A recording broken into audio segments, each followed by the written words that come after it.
Oh, what? Space indeed. Hi. Holy shit, bro. How are you? Hope you're good. Been a hot minute, I think. Yeah, I don't have the closed captions on today. That's okay, though. Ah! I don't need to be playing this thing again. There we go. Oh. I mean, I was taking a little bit of a nap, so I'm still kind of, like, waking up from that. It might not be the wisest idea for me to start drinking a Mountain Dew at, like, 5 o'clock at night, because, I'm really susceptible to caffeine. But, I mean, I'm gonna do it anyway, so. We'll load from wherever I last left off, which is here?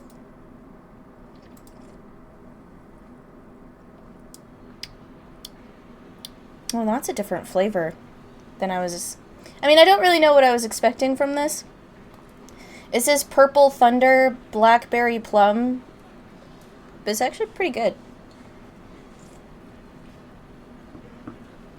Alright. I don't even remember exactly where I left off. I'm receiving mail, though. Why am I receiving mail? You've got mail. From what? Are you really okay with yesterday's exorcism? I feel like a more traditional ceremony would have been better. I'm worried something might happen to you because my exorcism wasn't strong enough. It bothers me so much. I can't sleep at night. P.S. Because of that, I couldn't do more than 3 practice swings with Samidare. Okay.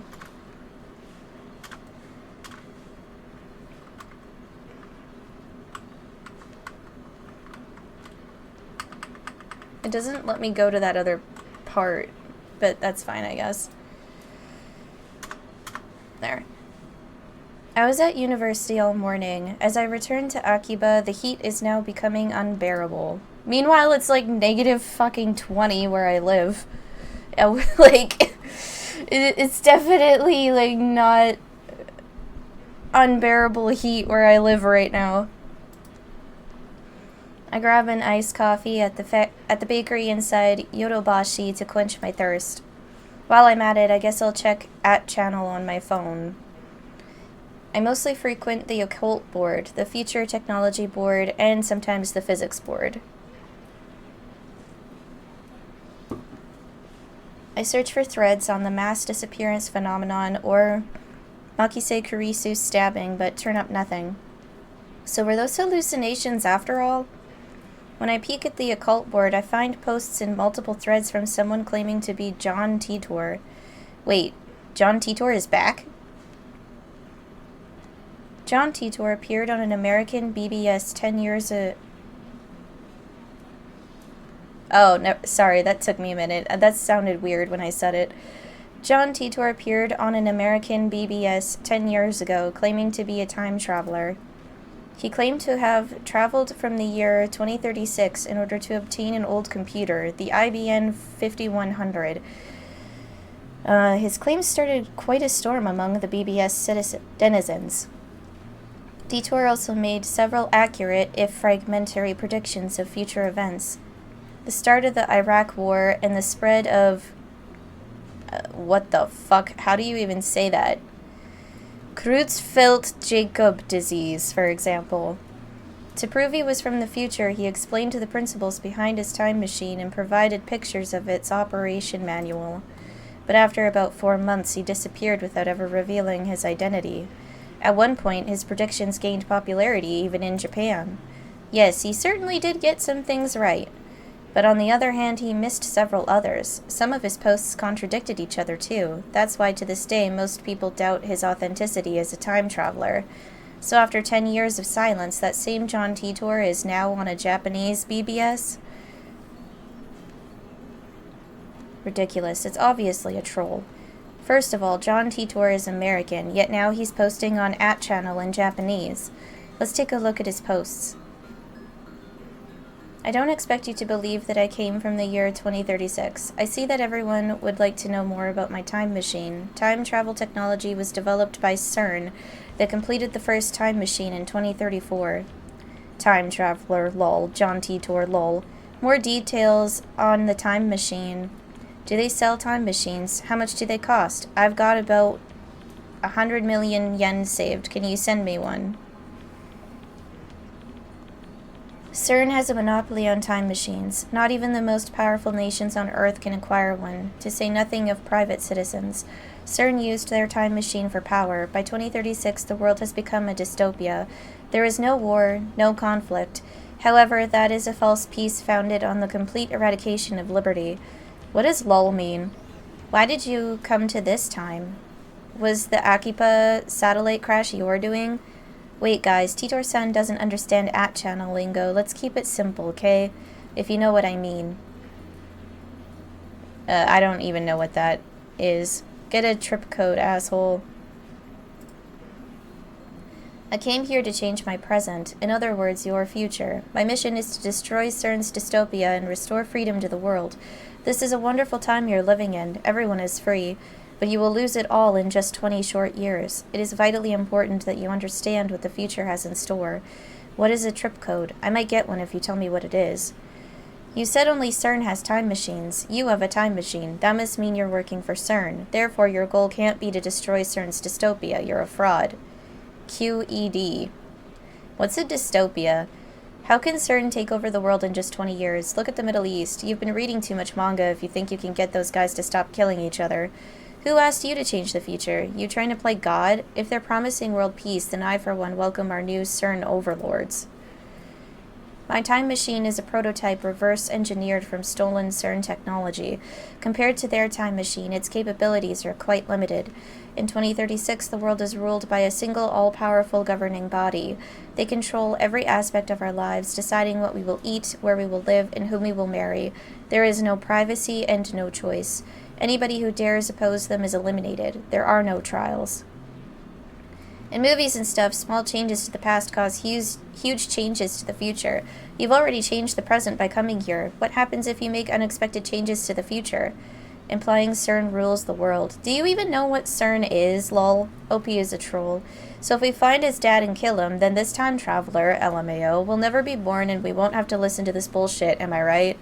I want to know if you can meet your past self. Can you have self-assessed? That's not what I was expecting. You're talking about the so-called grandfather paradox that has been debunked. This world line has a divergence of 0.571024% compared to the world line I came from. Killing my father would alter divergence, creating a world line where my father is dead. However, it would not erase this world line. I would go on existing. CERN is a particle physics research institution that hasn't changed into... What? CERN is a particle physics research institution that hasn't changed in 2036. It is possible to meet your past self. The prevailing theory in my time is that nothing would happen. I, however, haven't met my past self. If you're really a time traveler, then fucking prove it. Post time machine pics or get the fuck out. The many worlds interpretation? Whoa, slow down, bro. Researched institution taking over the world. Lol, what? I do not feel the need to prove that I am what I say I am. I am only posting these messages on a whim. My mission comes first. What are world lines? Can you meet yourself from another world line? What happens if you do? 476. Late reply. A trip code is a way to identify posters. Put hashtag password after your name. Lol, backpedaling. World lines are like an infinite number of rivers flowing in parallel. Along the way, they are constantly branching out into new world lines. This is called divergence. For example, whether or not you post on this message board has practically no effect on this world line's divergence. But if you were murdered, let's say, then divergence would change. However, it would only change by about 0.000002%, if that. A single human being's death is not terribly significant on a global scale. Wars, disasters, acts of terrorism, and other events that cause widespread death and destruction have a much greater effect on divergence. Thanks for telling me about trip codes. I'll make sure to use this one from now on. I'm starting to get tired, so let's pick up again tomorrow. It's been fun talking to everybody. Looks like they've already made an archive of these threads. Of course, there have been sites dedicated to John Titor for years now. This post closely resembles what the original Titor wrote 10 years ago. I've read one of the books on Titor, that's how I know. This new John Titor is clearly an imposter. There are many Titor fanatics on @channel. He's not exactly a household name in Japan, but I doubt anyone would fall for this level of trolling.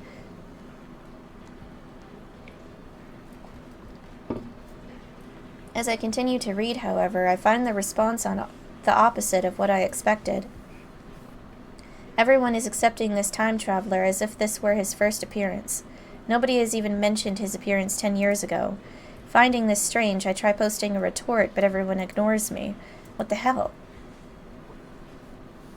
You can figure this out if you do a little research, people. There's the original John Titor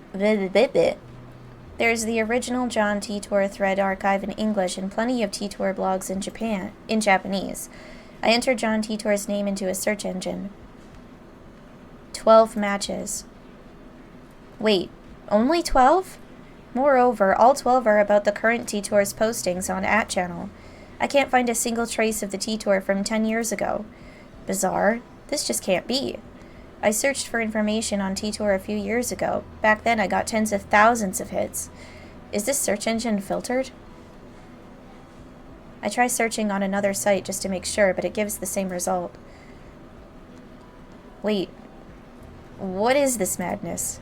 It feels like I've stumbled onto another plane of reality. Could this be another organization conspiracy? These past 2 days I've been surrounded by nothing but chaos and confusion. I'll call Daru. He'll know about Titor for sure. After all, I've talked to him about Titor before. I only vaguely remember the details of that conversation, but I'm positive the conversation happened. By the time I dig my cell phone out of my bag, I no longer feel like I'm making the call. Instead, I send him an email on the way back to the lab. He replies with his location. By May Queen, he means May Queen plus Nyan. Nyan squared? A maid cafe. Daru's a regular there. Apparently 3D cat maids are his thing too. May Queen plus Nyan squared is only a 3-minute walk from the lab. I think the 2 means squared. I'm fairly certain. Like, I'm not a math person, but I think the 2 means squared. That's gonna bug me, but it's fine. I'm gonna assume it's squared until someone tells me otherwise.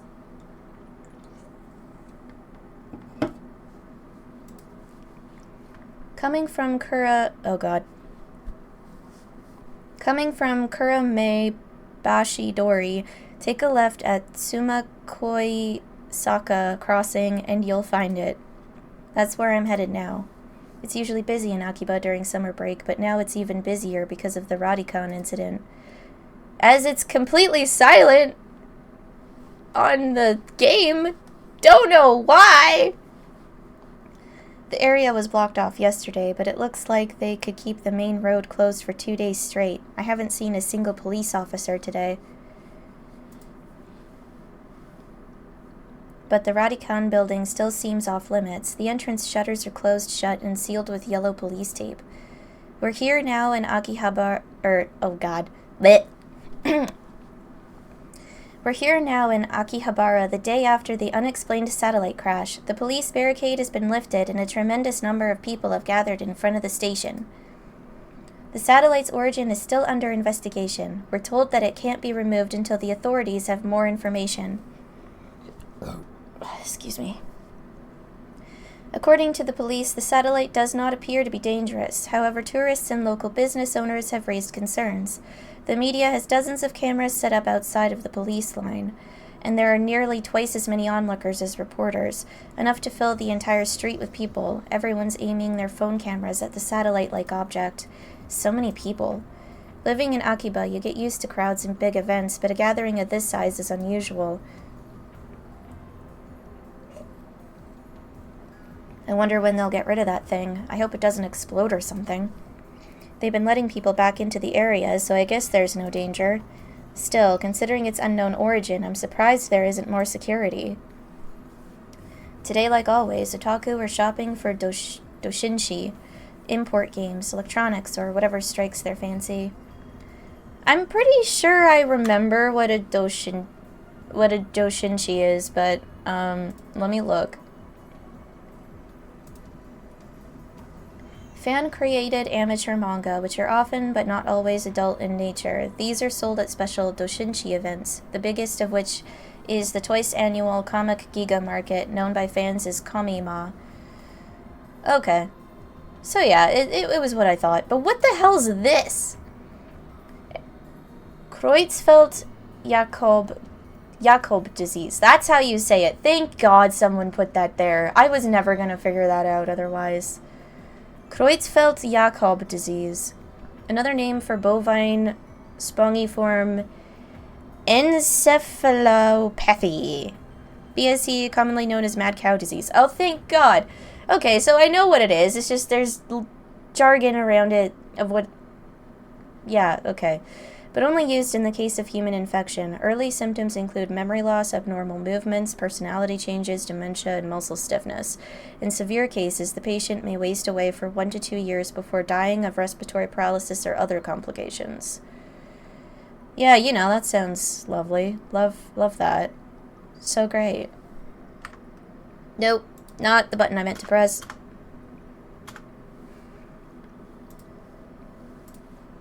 Aside from the scene at Radicon, it's the same as any other day, but I still don't understand what I saw yesterday. I've half accepted that the mass disappearance was just my imagination.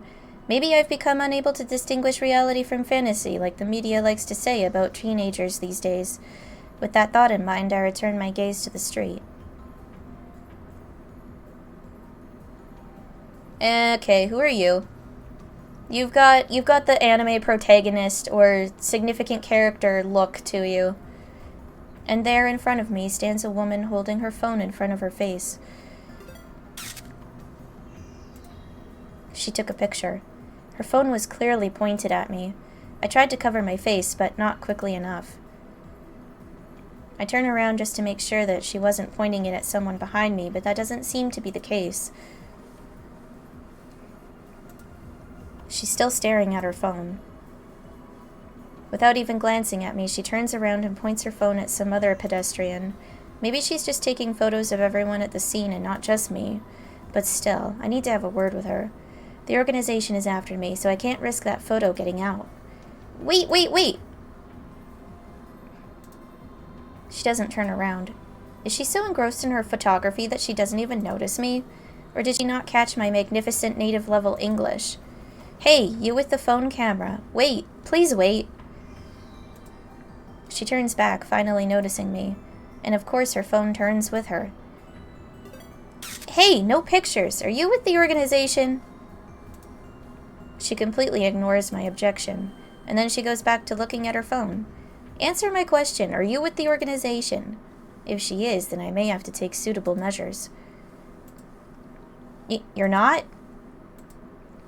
Even so, I can't let you keep that picture. The organization will stop at nothing to find my whereabouts, and they'll kill anyone who gets in their way.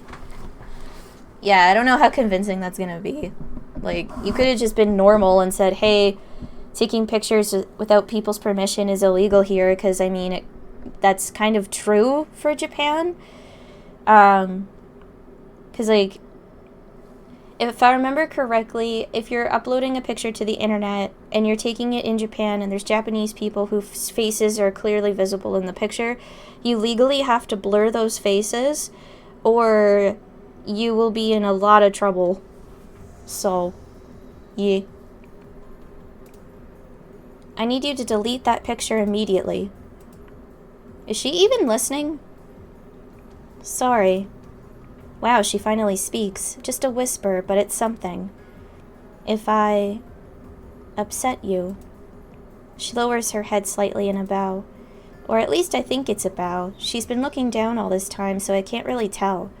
Before you apologize, I need you to delete that photo. I was shooting the scenery.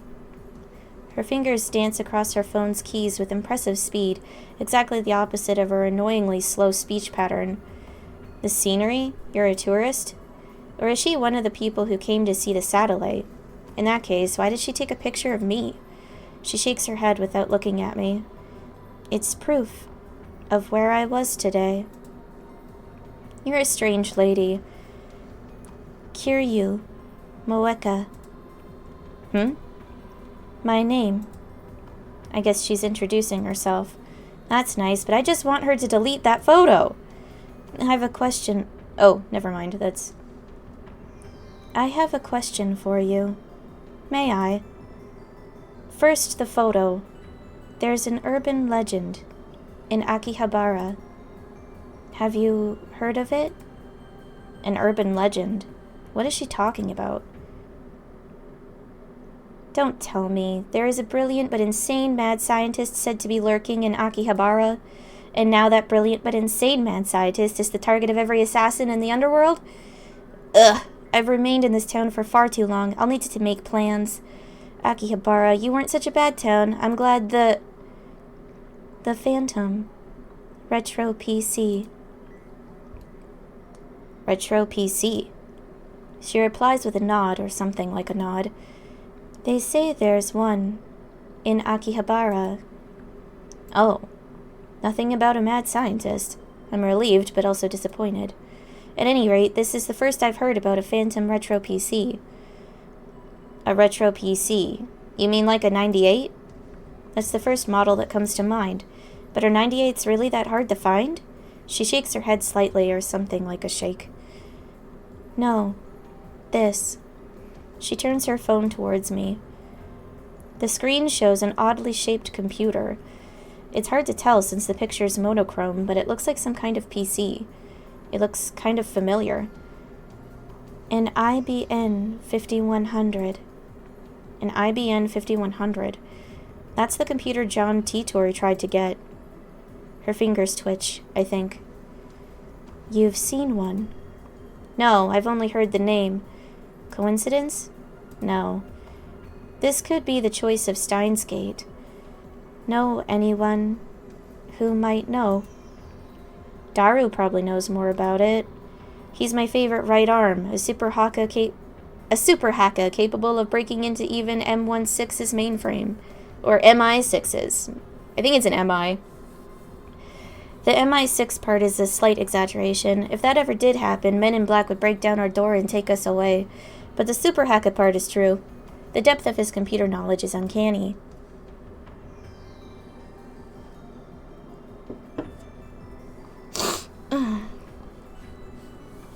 Speaking of Daru, I'm supposed to meet him at May Queen plus Nyan Squared. I don't have time to stand and chat with some crazy lady I don't know.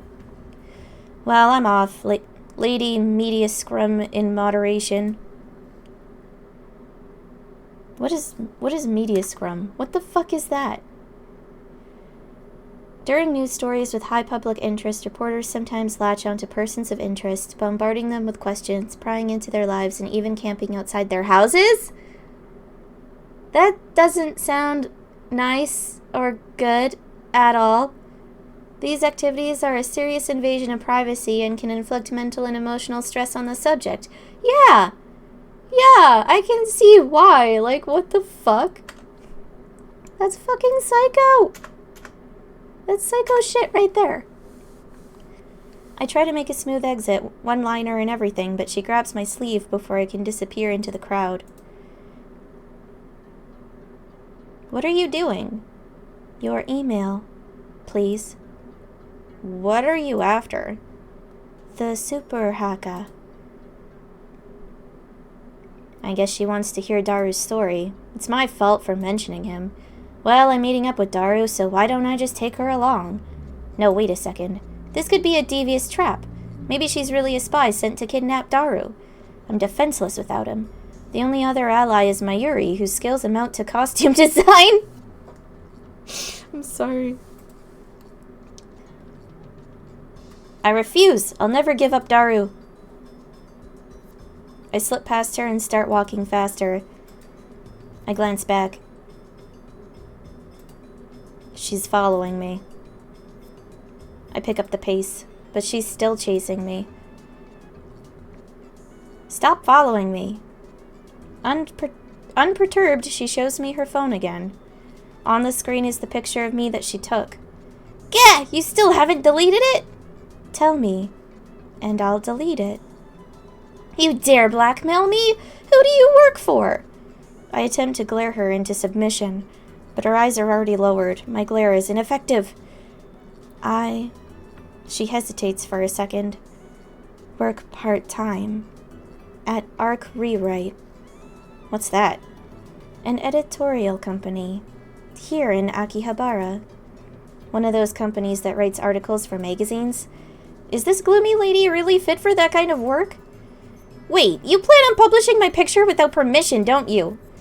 The mad scientist of Akiba unveiled! I can see the headlines now! That's all the organization will need to turn Akiba into a sea of blood. No, I must avoid that gruesome outcome at all costs. I have no choice.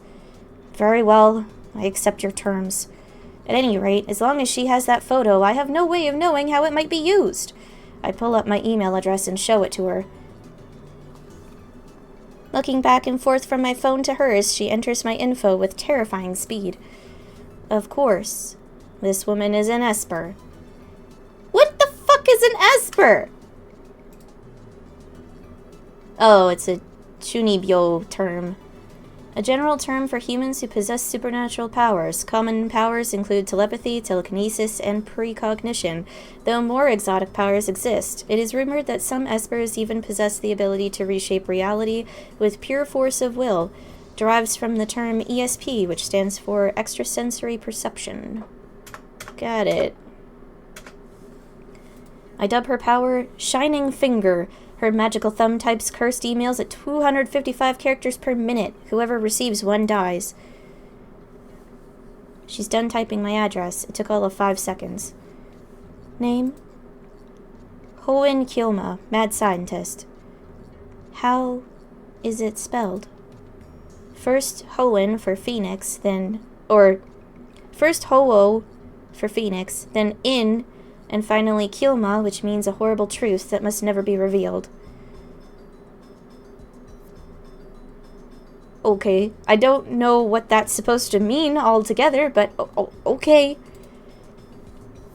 Huh? Ho-O for Phoenix, then In, and finally Kyoma, which means a horrible truth that must never be revealed. I repeat my perfect explanation. This is the origin of my true name. Explaining the in part of Hoenn would take too long, so I left it out. She enters my name with her head tilted to the side. Like this? Ho-Oing yo mama? What the hell is this? Are you mocking me? She lowers her head a little more, an apologetic bow, I guess. Just hand me your phone, I'll enter it. She shakes her head, clutching her phone with both hands as if to protect it from me. Like a spoiled child who can't let go of a toy, she shields it from me with all her might. What does she think I'm gonna do? Her reaction is a little depressing. Anyway, she's obviously not going to hand her phone over, so I ask for her address instead. I'll send her a blank email. She told me her name a few minutes ago, but I forgot it already, so I enter her as Shining Finger. What am I doing standing here in the middle of the street? Let's hurry up and send her a blank email. I don't need to type anything. It's just to give her my name. Oh, so I just have to go into the phone? Open. Outbox. What? Where are you? Contact me ASAP. Emergency. Okay. That's an outbox, though. So that's... How? Shining Finger, outgoing. And send. She's staring at her phone. I don't think I've ever met someone who made less eye contact. After a few seconds, her phone receives the email. Okabe Rintaro? What? How do you know that name? From the blank email. Damn, my email is still linked to my real name! I must change it at once. That's just my alias. I'll send another one with my true... No, this is fine. Nonsense! I am not Okabe Rintaro, but Hoen Kyo... She's really not buying it. Did you delete the picture? She nods slightly, I think. It's really hard to tell. Her body language is as subdued as her voice. If you deleted it, then prove it. She silently shows me her screen. The only picture remaining is the one of that computer. That's a relief. I'll email you later. So ask, okay? About what? The urban legend. Oh, that. I almost forgot. With that, Shining Finger wanders off. Throughout the encounter, she kept the same cool expression. Actually, I don't think we ever once made eye contact. Welcome back, Meowster! Oh, God. I open the door to the May Queen plus Neon Squared Maid Cafe, and two familiar cat-eared girls greet me with smiles. It's Ocarin! One of them is Mayuri. Wait, what?! The eyes match! But here she's called Mayushi Nyan Nyan. Since she works here, I stop by with about twice a month. Okay. I guess that would make me a regular customer. Actually, I've never been to any other maid cafe. Welcome back, Ocarin! After bowing again, Mayuri gasps as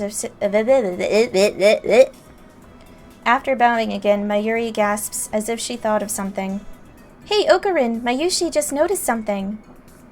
Welcome back and Ocarin go really well together. Whatever. Kyuma, it's great that you came, nya. The other maid who came to greet me, Ferris Nyan Nyan, her professional name of course, hits me with her trademark combo attack of cute cat-like gestures. She's May Queen plus Nyan Squared's most popular maid. God, that's hard to say. Even though she and Mayuri are about the same age, she looks and acts a bit younger. Daru Nyan's here too. He's been waiting, nya. Daru frequents this cafe because he's got a crush on Ferris. He often reads her public blog while muttering, "Ferris, you're so cute," to himself. He's got it real bad. I keep telling him to choose either 2D or 3D, but he doesn't listen. I also have trouble dealing with this cat girl. She always finds a way to best me.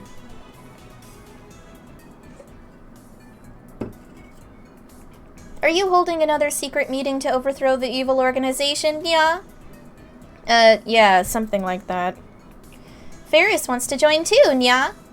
No chance. The organization isn't threatened by cat-eared maids. Not true, nya. Ferris has the perfect secret technique to help take them down. What? You finally mastered that secret technique? Yes, nya. After completing my pilgrimage to the... Wait, huh? After completing my pilgrimage to the... Guyana Highlands and overcoming my mentor's death, I finally mastered it. What mentor? Ferris knows my true name, Hoenn Kyoma. I've also told her all about the organization, and now she's more into it than I am. She's always the one to bring up the subject whenever we meet. By the way, this is the first time I've heard of this secret technique or whatever it is. So Ferris wants to participate in the spirit conference like you promised, nya? Ugh, she's not letting it go. It'll take 30 minutes if I play along with her. You're not suggesting we venture to the sanctuary? The answer is no, although you may understand the hidden secrets, you're still too inexperienced. But you promised, nya? Are you going to betray me? My brother is waiting for me there. Since when do you have a brother? And what the hell's this spirit conference anyway? Ferris looks at me with actual tears in her eyes. I falter, even though I know it's just one of her cutesy acts. Whenever I talk with her, I run out of comebacks, which is really unusual for me. And then she takes the initiative, leaving me with nothing to do but listen to her fantasies. I mean, come on, you can only take it so far. There's a very clear difference between her stories and mine. As anyone can see, I speak nothing but the truth, while Ferris is only delusions and a made-up backstory. Okay. Whatever you say, bro. I always have to play along. That's why I feel like I can never bust her. I don't quite get it, but can Mayushi go to the sanctuary too? Great, now look who's joined in. It's just going to get worse from here. I have to end this conversation now. You can't come. This discussion is over. Eh? No fair, Kyoma. That's right, leaving Mayushi and Ferris-chan behind is mean. Who is Ferris? Ferris-chan is Ferris-chan, right? Right. Mayuri and Ferris look at each other and smile. Is she talking about this Ferris? Is that her real name? Have I been mistaken all this time? That's a disturbing thought. Well, Mayushi has a hard time saying Ferris, so I call her Ferris-chan instead. It sounds exactly the same! Faris or... Am I saying it wrong? Oh, so that's it. It's like we're in a girls' school. That's not too tabby. Okay, then moving on. Show me the table already. How long do you want me to stand here waiting? Yeah, ha ha ha. Sorry, Nya. Table for two. This way, Nyan. Mayushi, I'll leave it to you, Nyan Nyan. Leave it to me, Nyan Nyan. If you hadn't noticed, the cat-eared maids here at May Queen plus Nyan Squared are required to add cat sounds, nyas and nyans, to their words with some frequency. Mayuri takes my hand and leads me inside. Apparently, Mayushi Nyan Nyan is the only one who leads customers by the hand like this. It probably comes naturally to her. She doesn't even realize the effect it has on her customers, and that's why she's second to Ferris in popularity at this maid cafe. She guides me to Daru's table. Tables are about 60% full. Among Akiba's maid cafes, Maid Queen plus Nyan Squared's popularity is solid, but not booming. Considering what Ferris and the others are wearing, it's more like a cosplay cafe than a maid cafe. Furthermore, the cat ears in Nyan-Nyanian dialect makes it less accessible to low-level otaku and first-timers. On the other hand, those same cat ears are a topic of heated debate among die-hard maid cafe fans. Maids don't have cat ears. Cat ears plus maid equals 2x moe. These two viewpoints clash. This place is one of the older maid cafes in Akihabara, but it doesn't get much media exposure. Maybe that's what makes it more comfortable than most. At least, that's what Daru says. He talks about this stuff so much that it's been burned into my synapses. Daru-kun, Okurin is here, Nyan. You're way late. Seriously, man. Daru sits in front of me, but doesn't look my way. He looks upset for some reason. So, what were you just talking about with Ferris? I want details. You really want to know? I don't think you'd understand it. Hell, even I didn't get most of it. Ah, the usual. Your conversations are too much for regular otaku. You guys exude an aura or something, you know? It's like you two have your own reality marble. You know I can't forgive you. What the hell is a reality marble? A type of magecraft in which the user overwrites the world with a pocket dimension based on his or her emotional experience, often used in ordinary conversation to speak of couples flirting in public, immersed in their own world, not caring about the pain they are inflicting on others. Okay. Okay. I think Ferris-chan likes Okurin, Nya. Of all the maids and masters here, Nya, the only one who can keep up with Ferris-chan is you, Okurin. I'm not even close to keeping up with her. I'm so jealous, you lucky bastard. I have no interest in women who dress themselves in lies. Like you're one to talk. Silence, you unfaithful bastard! All your 2D wives are crying. Gwa, you struck a nerve, man. Daru theatrically grabs his chest and falls onto the table. I sip from one of the glasses of water that Mayuri brought to our table. Master, may I take your order, Nya? Omelette rice and hot coffee, black. Coming right up, Nyan Nyan. After taking my order, Mayuri finds her way towards the counter as if swimming between the rows of tables. I hope she doesn't trip. So what did you need? Daru asks without getting up from the table. That's right. In my confrontations with Shining Finger and Catgirl, I almost forgot my original objective. I was gonna head to the lab in about an hour. I have an urgent matter to discuss, top secret. I lean on the table and scan the area without moving my head. You remember John Titor? John Titor? Who's that? The self-proclaimed time traveler who appeared on the internet about 10 years ago. I thought we talked about him before. Is this a new addition to your made-up backstory? It's nothing like that. Everything I say is the truth. What a pain. Well, I guess I can play along. So, what's the source on this Titor guy being from the future? Wait, you've seriously never heard about him before? Seriously, bro, I haven't. Sure you didn't just forget? I can't say for sure. There are even books about him. I might remember if you show me one. You really don't remember? Memories fade. We're not computers, man. This is wrong. I remember talking to Daru about John Titor back in high school. It was only idle talk, so it's possible that Daru forgot about it. Daru is quite the internet addict, but the internet lets you choose what information you want to see. There's no guarantee Daru looked up info on John Titor. If he had, I doubt he would have forgotten so completely.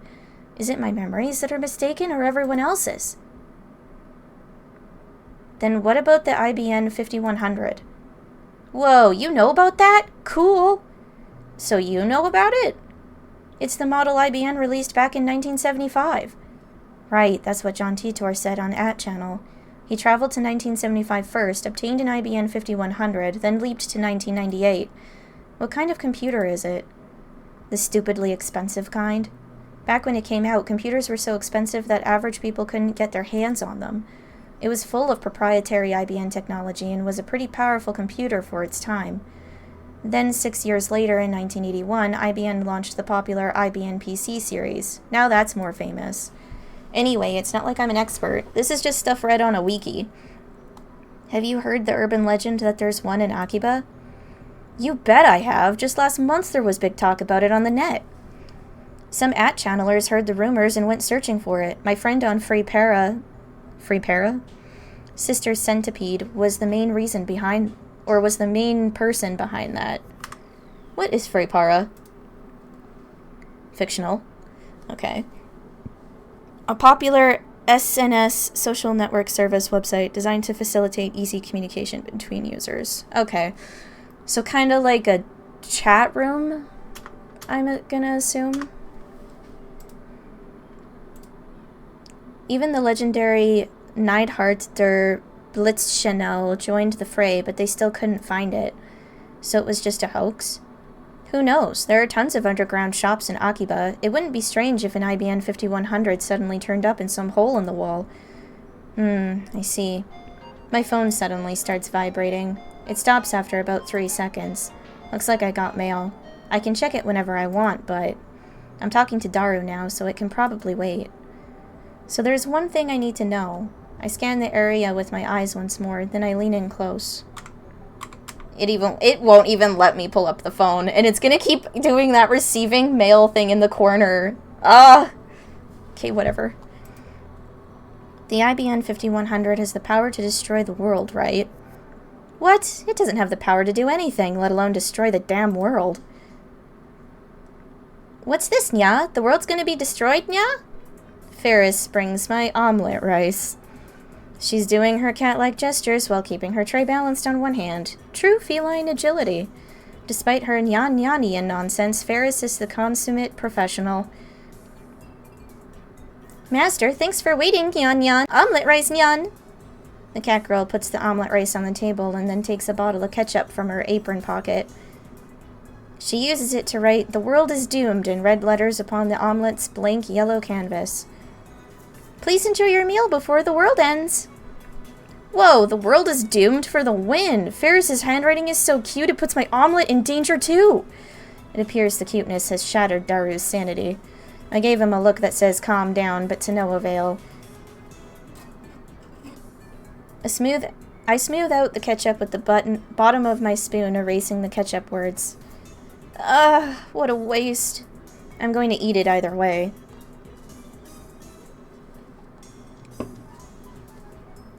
Darunyan, have you considered participating in the Ferris Cup, Nya? Yeah, of course I'm participating. Ferris Cup? What's that? I take a mouthful of omelet rice. Next Sunday we're hosting a Rhinet tournament at the cafe, Nya. Ferris starts dancing in place. I prefer she not jump around like that when people are eating nearby. Ferris is the event organizer. It's all my idea, Nyan. You can participate too if you want, Kyoma. Entrance fee is 1,000 yen and includes a drink. Whoever beats Ferris gets to enjoy some of Ferris's home cooking, Nya. It'll never happen. Okarin sucks at Rhinet. Yeah, but it's so fun. No, I'm fine. I stop shoveling the omelet rice into my mouth. Then I deliver a melancholy sigh. Rhinet Access Battlers, huh? Whenever I hear that name, I remember the former champion. Has it already been 2 years? No, it's nothing. Forget what I said. Nya nya? That sounded so serious, nya. Who was the former champion, nya? He probably doesn't exist. I mean, Rhinet didn't even have official tournaments until about a year ago. Kyoma, you still can't forget him, can you, nya? What? I remember that you and the champion, my brother, were such good friends, Kyoma. You were so close it made me jealous, nya. Damn it, she took my story and ran with it again. I never even said anything about him being her brother. Hell, I don't know if Ferris even has siblings. I shouldn't have talked about stuff like this in front of Ferris. But it's time to let go of the past. Seize the day with your own paws. Her shout resounds throughout the store. Her finger snaps at me. Even though it's painful. No, because it's painful, I succeeded my brother's dying wish and perfected my skills as a Rhine netter, nya. Do you remember, nya? He always used to say, someday let's bring peace to the world with Rhinet. Ferris, bring me my coffee. Nya nya? I present my empty plate to Ferris. I always eat quickly. It's a habit I picked up naturally during my years on the run from the organization. Screw the slow food trend. Sure thing, Master. Just a moment, yeah. Ferris takes the dish and heads back to the counter. If I'd left things going as they were, I would have had to play along for another 10 minutes in her fantasy world. Ferris is one of the most skilled rain netters I know, Daru explains with a wry smile. She's gone undefeated in over 400 official matches. Is she Rickson Gracie? Daru ignores my perfect retort. It's so disappointing that Ferris doesn't go to official tournaments. She'd win if she did, no doubt. Why doesn't she? I'm sure it's for the customers. She probably doesn't want to inconvenience the store. Truly a model maid. Also, she's Mayushi's age, so she probably has school, too. She doesn't want to inconvenience the store, yet she's holding the Ferris Cup here. That doesn't matter at all. The point is, Ferris is cute, and cuteness is justice. Cute, cat-eared maids are sweet, if you know what I mean, and that's all that matters, right? So in the end, do you bat for the 2D team or the 3D team? I dare say I'm bi. Alright then.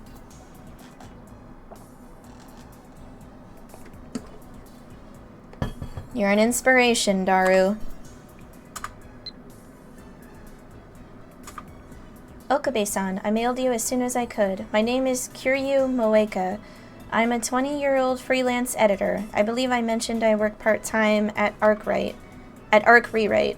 Sorry for taking your picture. It wasn't on purpose. I needed some shots of Akihabara for work, and you just happened to be in one. Actually, to tell you the truth, I was hoping to sneak some shots of the satellite, LMAO. By the way, the picture I took was just a test, not the final shot. That's why I was using my phone. Even if you hadn't begged me to delete it, I wouldn't have posted it, so don't worry.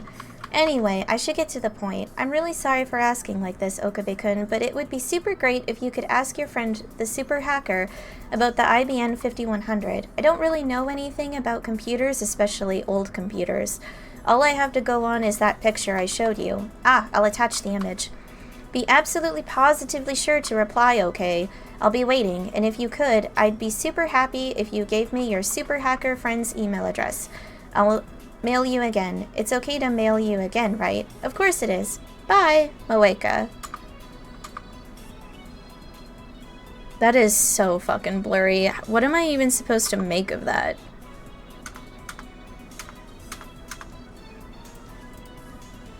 I know, I'm just too awesome. Daru usually doesn't show enthusiasm for anything. The exceptions are Moe and Ferris. I wish he were this passionate about our experiments. I'm receiving another mail? What the fuck? You're more perceptive than I thought, Nya. So now you understand what's at stake. The Red Southern Cross will soon hatch, Nya. The time has come for Ferris to journey to the sanctuary and prepare for... I can say no more, Nya. Okay. I had to pull Daru away from Ferris so we could return to the lab. We arrived to find it hotter than a sauna in hell. I quickly opened the windows, letting a small breeze blow in. It won't be enough. I flip our fan to full power and place it on the table in front of me. I really wish we had an air conditioner. Excuse me. I turn on the computer. Brawn tube, hey? This is our PC for communal use among lab members. It still uses an old CRT monitor, so it looks ancient. But don't let its looks deceive you. Our computer whiz Daru scrounged up some parts and made some mods to it. In any case, I don't spend much time on it. I mostly use it to update the Future Gadget Laboratory's homepage, check my email, visit news sites, and browse @channel. I wonder if the new T-Tour is still posting. I see that everyone would like to know more about my time machine. I'm happy to explain. Just so you know, it's impossible to reproduce with current technology. Certain critical components won't exist until CERN invents them in 2034. Time travel works by altering gravity. Basically, you can think of it as using the twin paradox, but that alone isn't enough to reverse time.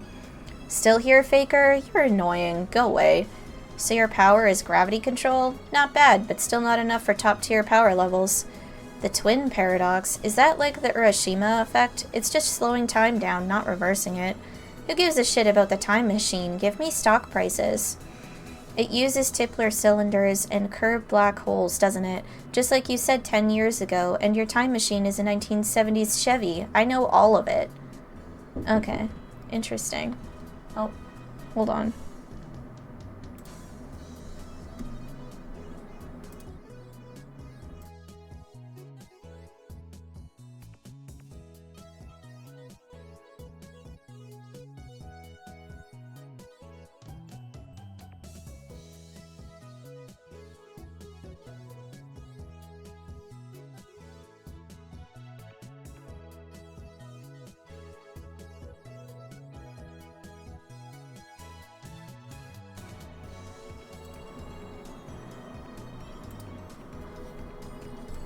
Okay. Oh god, shut the fuck up, you disgusting Chuni scum. Lovely.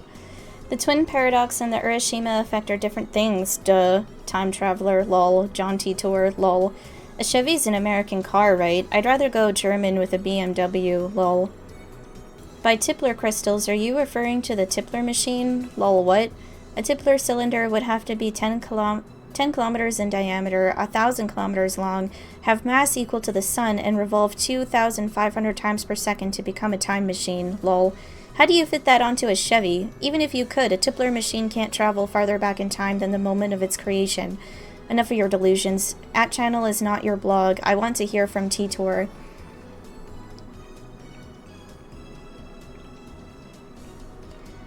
This is a surprise. Does this mean people this age already know about my time machine? Did you really encounter me 10 years ago? If so, then that must have been on another world line. I, at least, have not gone to the year 2000. In any case, the important point is that a rotating black hole has the same effect as a Tipler cylinder. You can learn more about Kerr black holes by studying the Penrose diagram or Tipler's calculations. My time machine works by generating a pair of Kerr black holes. In Japanese, please. T-Tour came 10 years ago? Source? What the fuck are Kerr black holes? Explain using boobies. Oh, erotic one. I'll pay 1,000 yen to ride your time machine. Not a yen more. Source is Ho-Oh-san's delusions, lol. Real deal. He didn't deny it, lol. All aboard Hoen's crazy train. Prepare for a train wreck. Kerr black hole time travel is theoretically possible, but 1. How do you get black holes to spin? Don't tell me you wait until you find one spinning naturally. That's ridiculous. 2. How do you pass through the singularity? There's no way a Chevy can withstand the pressure. Why the short explanations, John? You stupid? Want to die? Still no stock prices? That's awesome. That's someone flipping a table. That's so cute. This isn't a delusion. I know for a fact that T-Tour posted 10 years ago. There's even a book about it. Search the used bookstores if you don't believe me. His Chevy has a gravity distortion unit. That's what he said 10 years ago. Yes, it does have a gravity distortion unit. My time machine is not perfect. It was built by a third party who reverse-engineered CERN's design. The gravity distortion unit is a little unstable. First, the unit produces a microsingularity, then injects electrons to induce rapid rotation. This generates a local gravity sine wave. As the time machine passes through the singularity, the gravity distortion unit regulates the pressure to ensure safe passage. I'm not a specialist, so I cannot explain the mechanics any further. Let me just say that Kerr black holes can be manufactured. I assume everyone's aware of CERN's current experiments with black hole creation. TLDR, shut the fuck up. Unstable, sounds dangerous. Oh fuck, Titor's black holes are gonna swallow the Earth. He's not just a mass murderer, he's trying to wipe out the entire human race. Find his parents before it's too late. It's not that you won't explain, it's that you can't, lol. How do you set the destination? The Earth is constantly moving, or didn't you know that? By the way, I propose the Titor equals Hoenn theory, lol. I set the destination with the VGL system. That's variable gravity lock. It functions by reading the local gravity of the destination and locking the Tipler sine wave into that location. By locking onto Earth's gravity, ensures that I don't end up floating in space. It uses 4 cesium clocks to make the calculations, so the margin of error is negligible. Hoenn needs to shut up, lol. I never heard of any Titor from 10 years ago, lol. So the universe is deep in Titor's shit. The same information was in the Titor book. All you've done is post 10-year-old copy pasta. Anyone could do that. How do I know you're the real Titor? John Tan's so moe. My waifu. I recognize different opinions. I'm feeling more and more disappointed. Still nothing concrete. Nice try, I guess, but I won't be fooled. Whoa, I shouldn't waste all day on @channel. We have more important things to deal with. Namely, the phone wave, named subject to change. We haven't experimented with it since yesterday. It's high time I figure out what's going on with that thing.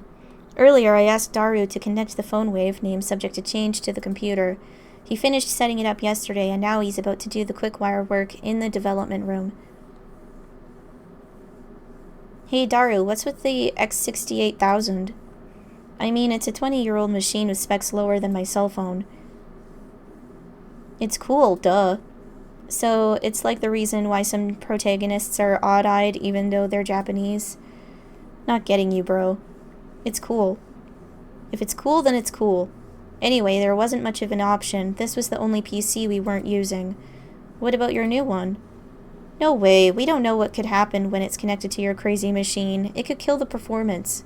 Selfish bastard. Besides, we made the phone wave name subject to change together. It's our crazy machine.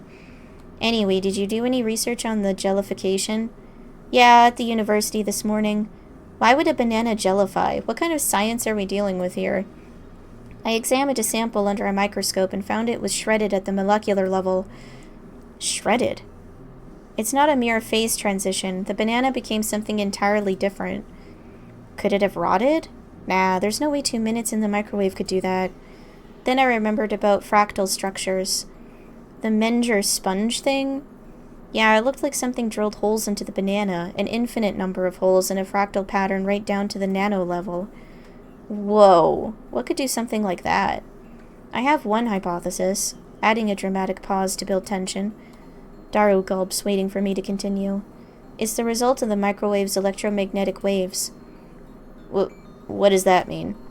If my guess is correct, then our phone wave, named subject to change, has the potential to become a weapon of unprecedented destructive power, one that could change the face of the war as we know it. Hehehe. I twist my lips into a maniacal grin. Then I whip out my phone and put it to my ear. It's me. We're proceeding to stage 2 of the plan. Soon they will learn that Judgment Day is near. All shall be as Steins Gate wills. Resistance is futile. Elsai congru. Quit talking to your imaginary friend. I'm done with the wiring. I want to explain that he's not imaginary, but revealing the identity of my contact would be a betrayal. The last thing I need is another enemy, especially one whose power and cunning rivals that of the organization.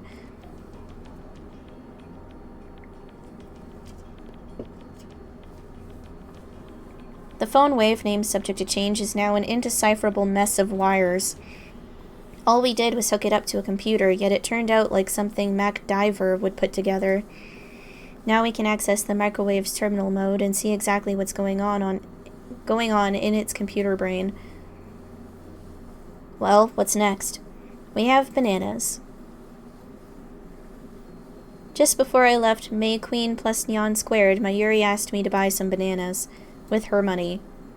She's too nice for her own good, or maybe she didn't even consider what would happen. By now, you'd think she'd know that if I buy bananas, I'm going to experiment on them.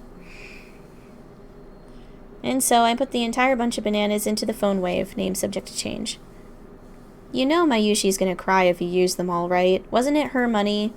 She donated that money to our research efforts. You don't have to use the whole thing. One is enough. One. Dario retrieves the bananas, peels one from the bunch, and sticks it back inside the phone wave, name subject to change. We'll never reshape the fabric of society as long as money dictates the limits of our science. You're the only one who wants to reshape society, Ocarin. He lost all enthusiasm the second we got back to the lab. What a fickle man. Come on, start the timer already. Right. Now, where did I put my phone? Phone. Oh, so I have to do it this way.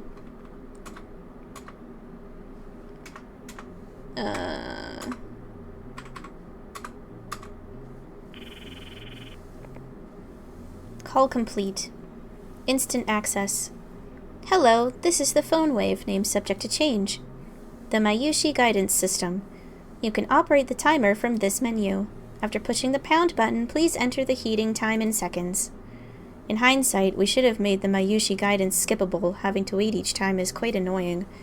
For example, press number 60 for 1 minute, or pound 60. For 2 minutes, press pound 120. It's finally over. Okay, entering 120 pound.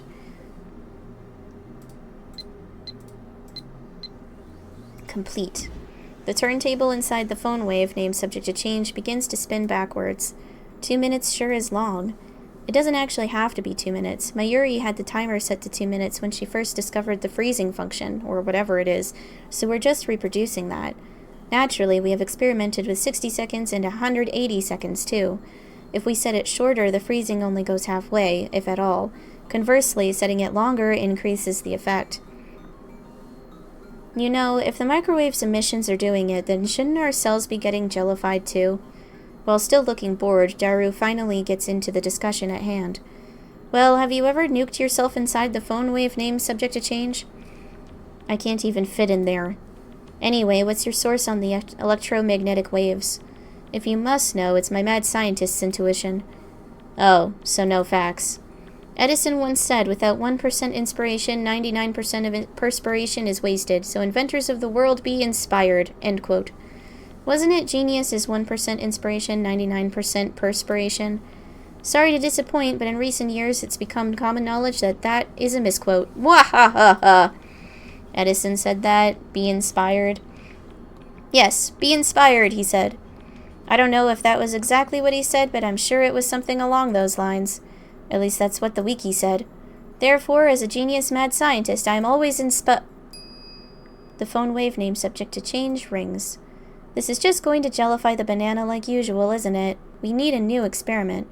It feels like I wasted 120 seconds on nothing. Daru opens the phone wave name subject to change's door and peeks inside. What? What? He rubs his eyes, blinks several times, then resumes staring into the microwave. What are you doing? Well, it's gone. Gone? What's gone? The banana. What is he talking about? I push Daru aside and look into the phone wave name subject to change. It's gone. There's nothing inside. The banana has vanished without a trace.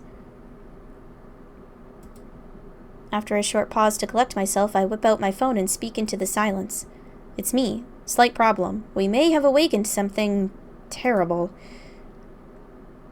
What do you mean, something terrible? I ignore Daru's panicked cry. I'm surprised, too. My heart's pounding, but I try to appear calm.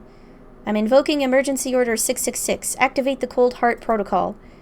What? What do you mean we need congressional approval? There's no time, you fool. Tokyo will be blasted to atoms.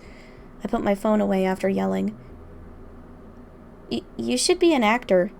Shut up, you Ferris stalker. Where'd you hide the banana? Who's a stalker? The banana. Where is it? Are you planning on becoming a street magician or something? You're the one who hid it, aren't you? Uncomfortable silence. I realize my throat is dry. Where the hell did it go? How should I know? Where did you go? Banana! Banana! I take the turntable out of the microwave, scour every nook and cranny, but find neither peel nor stem of the banana.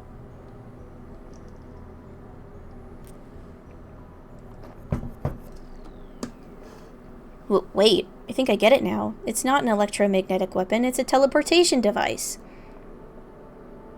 What? Wait, that's absurd. How else could it have vanished? The microwave was closed. Maybe we should just calm down. Yeah, you're right. We each take a deep breath. Oh, I know. I'll eat one of the remaining bananas. That will calm me down. I reach for the bunch of bananas. What the... Impossible. Impossible!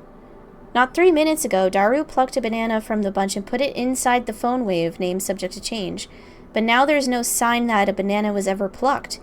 Instead, a single jellified banana has appeared among the regular bananas. Oh shit, what the hell's going on? Daru notices it too. He reaches out to touch it, but I quickly stop him. Wait, how many bananas are in the lab right now? Just these, I think. Is this gel banana attached to the same stem as the banana you just picked? I don't know, man. I wasn't paying attention. It doesn't look like it was ever plucked. No cuts or anything. Aside from the jellification, it looks completely normal. Hey, Daru, could this possibly be... The word I spoke impulsively a few seconds ago. I hesitate to speak it again, but I must. Because no matter how unbelievable it may be, we saw it with our own eyes. My head's full of question marks. I don't know how this happened, but if I were to explain it as I saw it, the banana that was inside the phone wave, name subject to change, returned instantly to its bunch. In other words, a teleporter. We've invented a teleporter! Oh? I hear a girl's voice coming from the lounge. That looks like an interesting experiment. Who's there? My heart just skipped a beat. I turned towards the voice in surprise. Why are you here? And get pierced by a sharp stare. Impossible! What are you doing here? The 18-year-old genius girl, a sadist who humiliates men in public, also known as the zombie. Makise Kurisu. Nice exposition, bro. Who are you calling a zombie? What is the meaning of this? What is your purpose here? I'm here to see you, Okabe Rintaro-san. Or is it Hoen Kyoma-san? Wait, how the hell does she know my real name? I've never spoken it in front of her. I was right. You're one of the organization's top agents, an Esper with superhuman powers. No wonder you rose from the dead. I'm not dead, all right. Please stop killing me off. Hashida-san, can you do something about this guy? You came at a bad time, Makise-shi, with Okarin freaking out like this. Daru doesn't seem fazed by this girl's entrance. Why? Have you betrayed me, Daru? Calm down, man. Are you being blackmailed, or did she seduce you? I glare at Kurisu. She's my right-hand man, or he's my right-hand man. How dare you? You crossed the line, bitch! Get a hold of yourself. Kurisu's eyes flash dangerously, I think. Such intensity from an 18-year-old. Maybe she didn't resurrect after her first death. Maybe she's a robotic killing machine constructed to replace the dead Kurisu. Is that it? For now, I'll do as I'm told.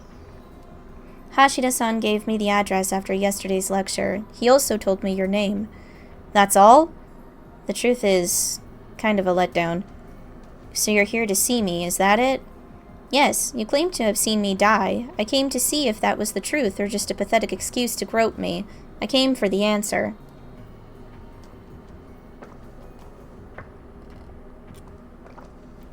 Now that she mentions it, she'd treat me like I was a perv yesterday. That's 'cause you were! Under circumstances, that is exactly what you did, like... 'Cause, like, no one else is gonna believe what you're saying, bro. Well, I suppose I should be grateful that she didn't call the cops on me after what I did.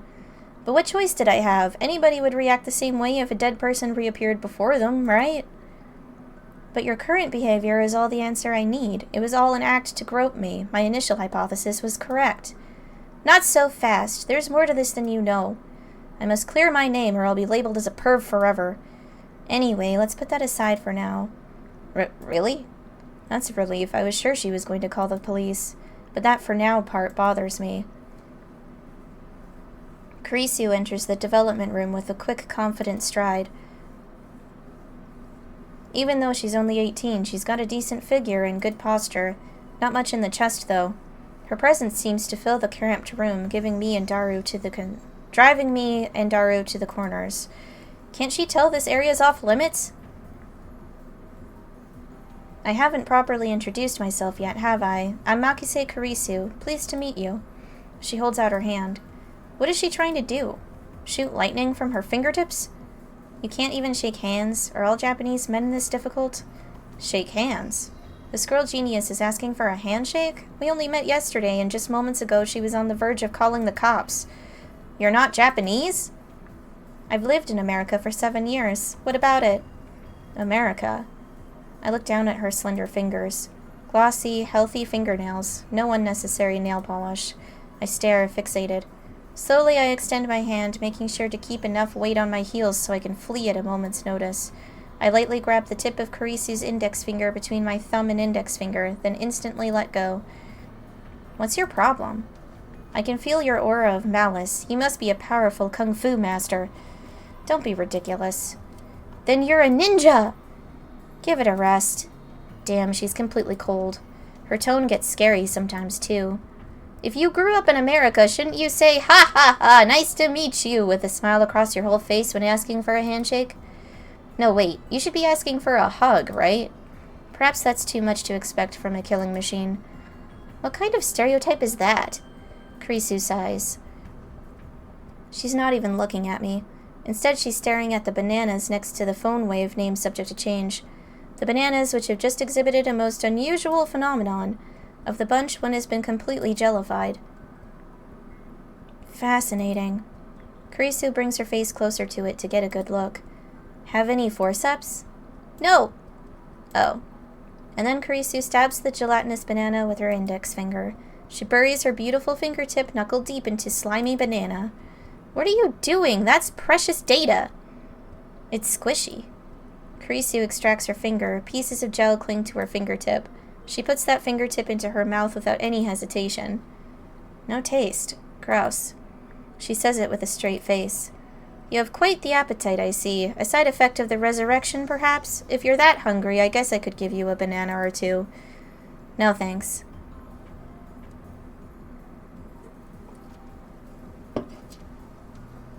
Either way, those bananas are Mayushi's. Come, don't be shy. This is an offering. Take it. As if. Who would eat some perv's banana? A perv's banana? Daru starts shaking as if he's been electrocuted. What? What's wrong? Eat a perv's banana. Squishy. Finger in mouth. Gross! With a sour expression. Looks like his cranial pervert processor is overclocking. Can you see that one more time? With a more humiliated expression, if you please. Huh? Come on, say, who would eat some perv's banana? But if you could add an, but it's so, after that, it would be extra delicious.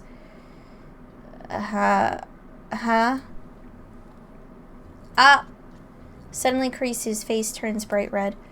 Wahaha! Oh, Daru, you may be a worthless, disgusting perv, but let me say, well done, sir. Payback is sweet. Now to follow up for maximum combo. Let's show this conceited little girl how true adults fight. So, Makise Kurisu, you just imagined something, didn't you? By all means, tell us what. Don't be shy. Wahahaha! Why, you... Come on, say it, genius girl. What's the imagination of a genius like? I'd love to hear from you. You ass! Kurisu turns her back to us with perked shoulders. She looks like she's capable of expressing human emotion after all. That rules out robotic killing machine. I feel refreshed. I haven't felt this good in years. Way to go, Daru. That's my right-hand man. Always gets the job done. I get it. You're both pervs. Well, you could say that. Don't admit it, you idiot. I don't want to hear that from you. Okay, if I came off as a little rude, I apologize. Kurisu sighs deeply and turns back to us.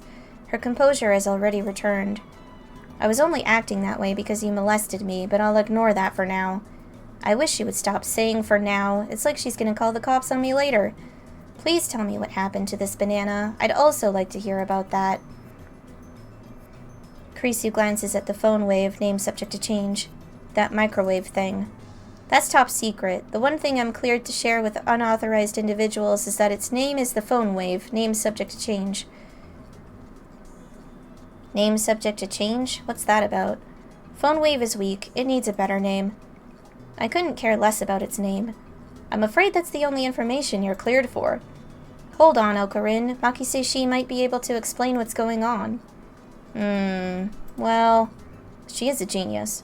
She would have to be to defeat my sharp wit. We can trust her intellect at least. But it's hard to stomach her attitude. Plus she has danger written on her face. Not to mention she's a little scary too. Then I get a great idea.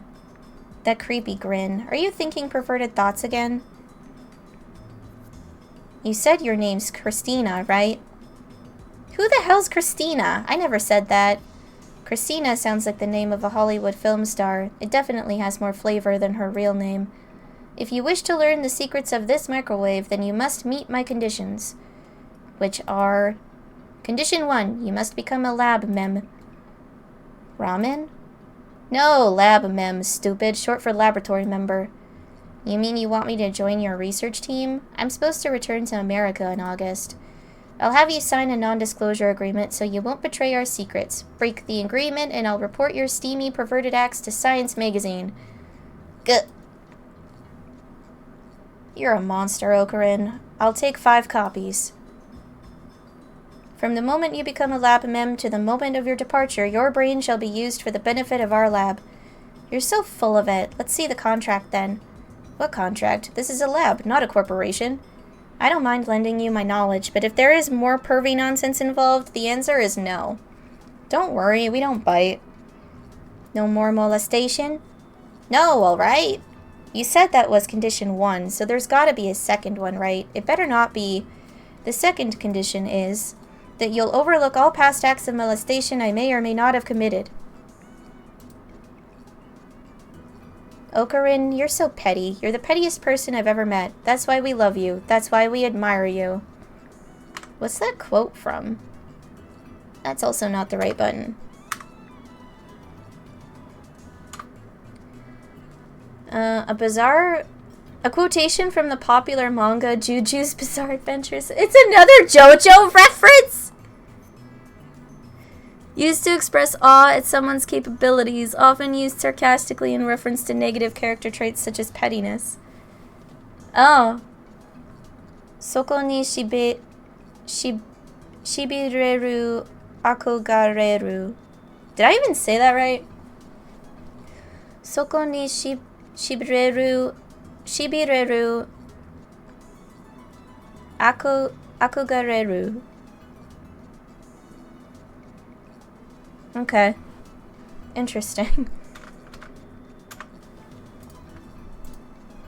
Shut up, Daru. You have no right to talk. By the way, Daru's perverted acts aren't included. You two can work it out yourselves. What the hell, man? Those are the conditions. If you can't accept them, then you must leave at once. Hehehe. So what'll it be? I don't think it's a bad deal at all. You mean for you. Kurisu puts her fingers to her brow and shakes her head in an exaggerated gesture. Geez, I feel like I'm what? Huh? Geez, I feel like I'm hyper-secreting noradrenaline. Let me pick my jaw up off the floor. I don't care about your dislocated jaw. Do you accept the conditions or not? Answer me, Christina. Stop adding Tina. My name's Kurisu. Kurisu looks up at the ceiling to calm herself down. Does everyone in America make such exaggerated gestures? I mean, yes.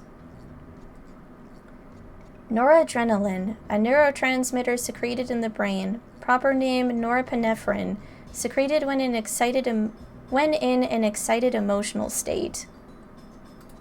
Okay. Sooner or later she'll say, damn, or oh my god. Oh my god? That's how they think they talk? I can understand the damn, but the oh my god? Or motherfucker. I can understand that one, but the oh my god? That is so funny. Okay, I accept. Hehehe, good answer. From this moment forth, you are Lab Mem number 4. Welcome, Christina. Codename the Zombie. I won't answer to either. Use my real name, Hoenn. We spend a minute staring each other down. Karisu's the first to look away. She does so in a way that says, good grief. You're such a child. You say something? Genius perv girl? Come on, no more saying perv. I won't treat you like a perv either, so let's drop it already. As long as you understand. Now for the issue at hand, Daru, give Christina. No Tina either. Give Karisu-kun an explanation on our experiments so far. But I refuse. Wait, then what's that from? Oh, it's another... Okay. On the internet, it is used frequently as a cool way to turn someone down. Daga kotowaru. Daga kotowaru. Wait, am I saying that right? I should be. Daga kotowaru. Interesting. Okay.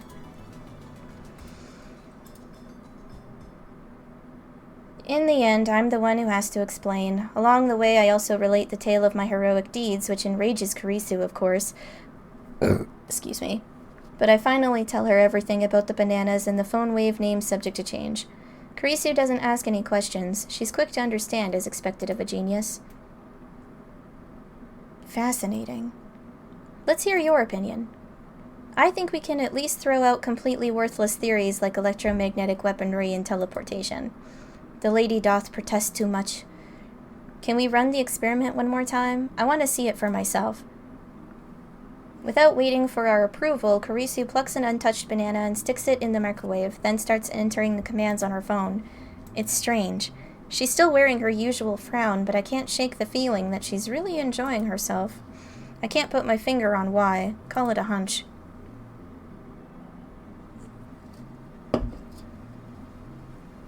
But I mean, she is a scientist. Why shouldn't she enjoy experimenting?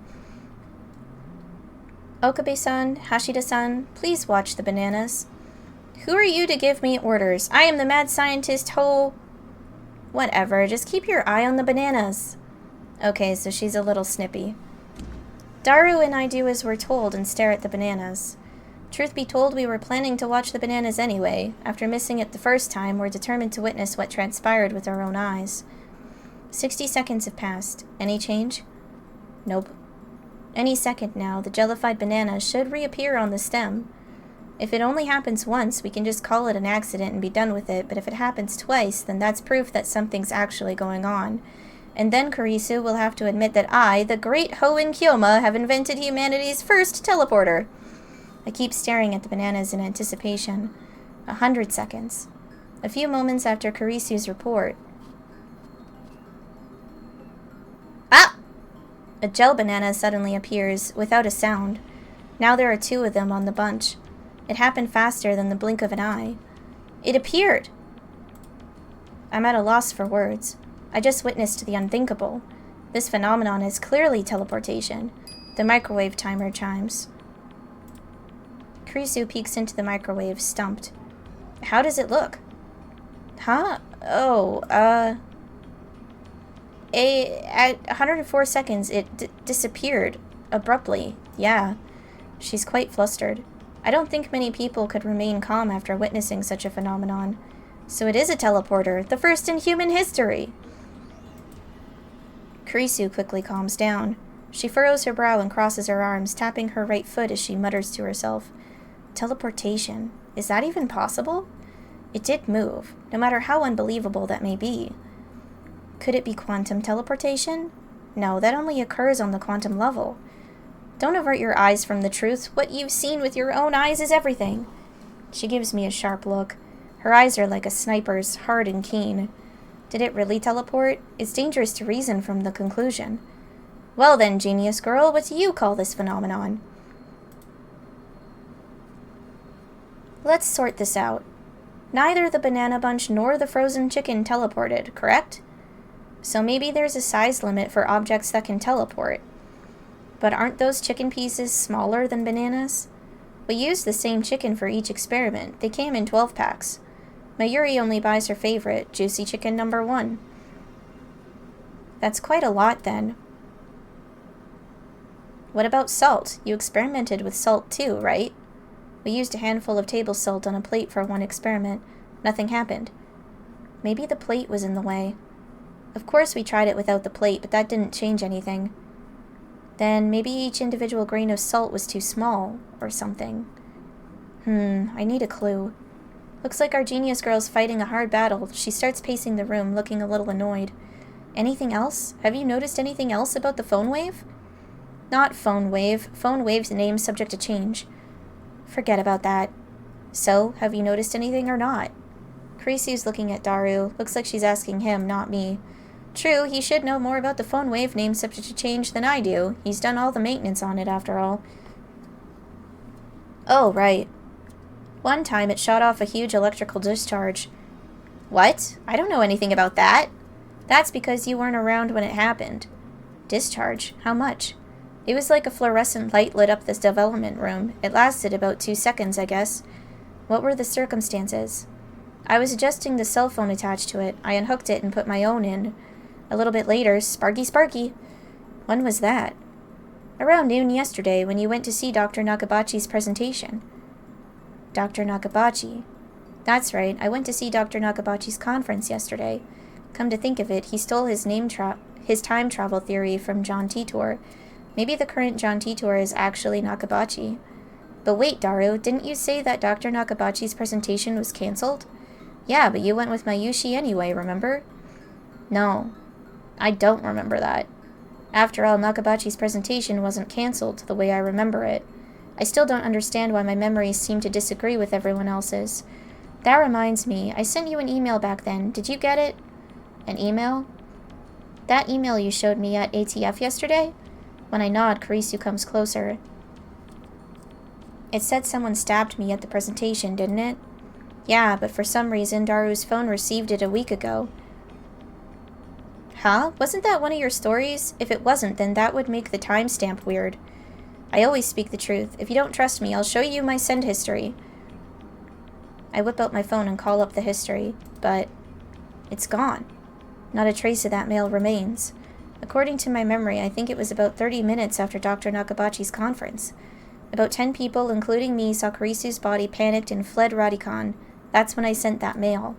But no matter how many times I check, there's no record of it. It should be there, but it isn't. Just like the banana inside the phone wave name subject to change. Where did it go? I could have sworn I sent it just before 1 p.m. Oh yeah, that's when the discharge phenomenon happened. The show I was watching was about to end. Suddenly a flash of inspiration strikes. Inspiration! Edison would be proud. This isn't something you can accomplish with effort. Basically, I'm a genius. I turned to Daru and Karisu with a huge grin on my face. I get it. So that's what happened. What? Oh, this is one of Okarin's usual habits, so don't mind it. Seriously. Silence! I've reached the answer, and now the world will tremble. I slapped the top of the phone wave name subject to change. The disappearance of my mail, the strange timestamp, and the sudden electrical discharge must be related somehow.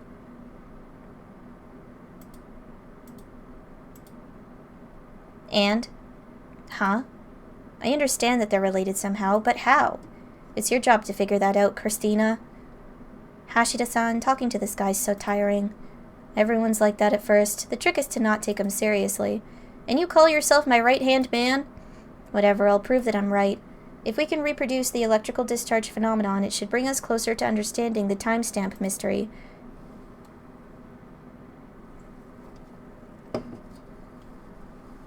Daru, describe the phone wave name subject to change its status when the discharge phenomenon occurred. It was kind of a mess. I'd connected my phone to the phone wave, and I was testing to see if I could control it with the X68000. I disconnected the phone plugged into the phone wave name subject to change and replaced it with mine. And then I hear the door open in the lounge. I'm home! So hungry. Mayuri comes in carrying a convenience store bag. Looks like she's done with work. Time to eat some chicken. Juicy chicken number 1. Okarin, did you buy the bananas? Okarin? When she enters the development room, her eyes go wide. Huh? We have a guest? Once she notices Karisu, Mayuri bows her head with her usual smile. I'm Mayushi. Nice to meet you. I'm Makise. Apparently I'm a lab mem now. Really? That's great! Another girl lab mem! Daru, what were you doing with the X68000? Like I said, I was adjusting the incoming mail settings. I was monitoring the moment it received mail for remote control. That's why I put it on freezing mode for 120 seconds, too. I made it so that you can start freezing mode by computer. I tested that out yesterday, too. Mayuri, insert the juicy chicken number 1 into the phone wave. Name subject to change. You all want some? I can give you one each. With her usual ditziness, Mayuri puts the chicken inside the microwave. Daru explains what everything on the computer monitor means. Doesn't look that different from using DOS. What's DOS? Disk Operating System, an early 16-bit operating system. Oh, okay. I enter 120 pound on the keyboard and strike the enter key. The phone wave name subject to change starts up. The juicy chicken number 1 starts spinning backwards on the turntable. Kurisu stares hard at the phone wave name subject to change, as if to not let any anomaly, no matter how slight, escape her notice. So we have reproduced the conditions that existed when this discharge phenomenon occurred, right? How was it again? You there, assistant? Huh? Me? Who else? When did I become your assistant? Just send something to my phone. If we've reproduced the conditions correctly, then if she sends something to my phone while it's connected to the phone wave name subject to change, it should arrive with a timestamp from the past, not the present. But my assistant, Kurisu, just scowls. I don't even know your email address. What a useless assistant. Don't call me your assistant. Daru, send an email from your phone. Sure, but what? Anything. Send Christina's a perv. I thought we agreed to stop saying that. Well, let's compromise and go with Okarin's a perv. You traitor! Good job, Hashida-san. Kurisu grins and gives Daru a thumbs up. I really don't like this. Oh no, Mayoshi's bananas! It sounds like Mayuri has found the result of our latest experiment. They became gel bananas. We experimented on them. But they were Mayushi's. Oh. But they were Mayushi's. Want me to send the mail now? You'll be reimbursed later. By Hoenn-san, that is. Why me? Geez, why do you always have to experiment on Mayushi's food? Ah, don't tell me you're experimenting on the chicken, too. We are. Okay, sending it now. Sending. Click. Mayuri slips past me and steps up to the active phone wave name subject to change. Before anyone can react, she grabs the handle. Wait, don't open that! Huh? But it's too late. Whoa! Blue-white light fills the room, crackling angrily like the heart of a storm. An electrical discharge! A violent sparking sound. I grab Mayuri and pull her away from the phone wave, name subject to change. Are we gonna die?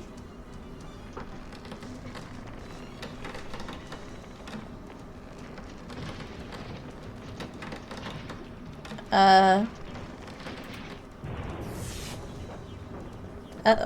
What's happening now? A thin cloud of smoke fills the room. It smells like something's burning. My eyes are numb from all the flashing light.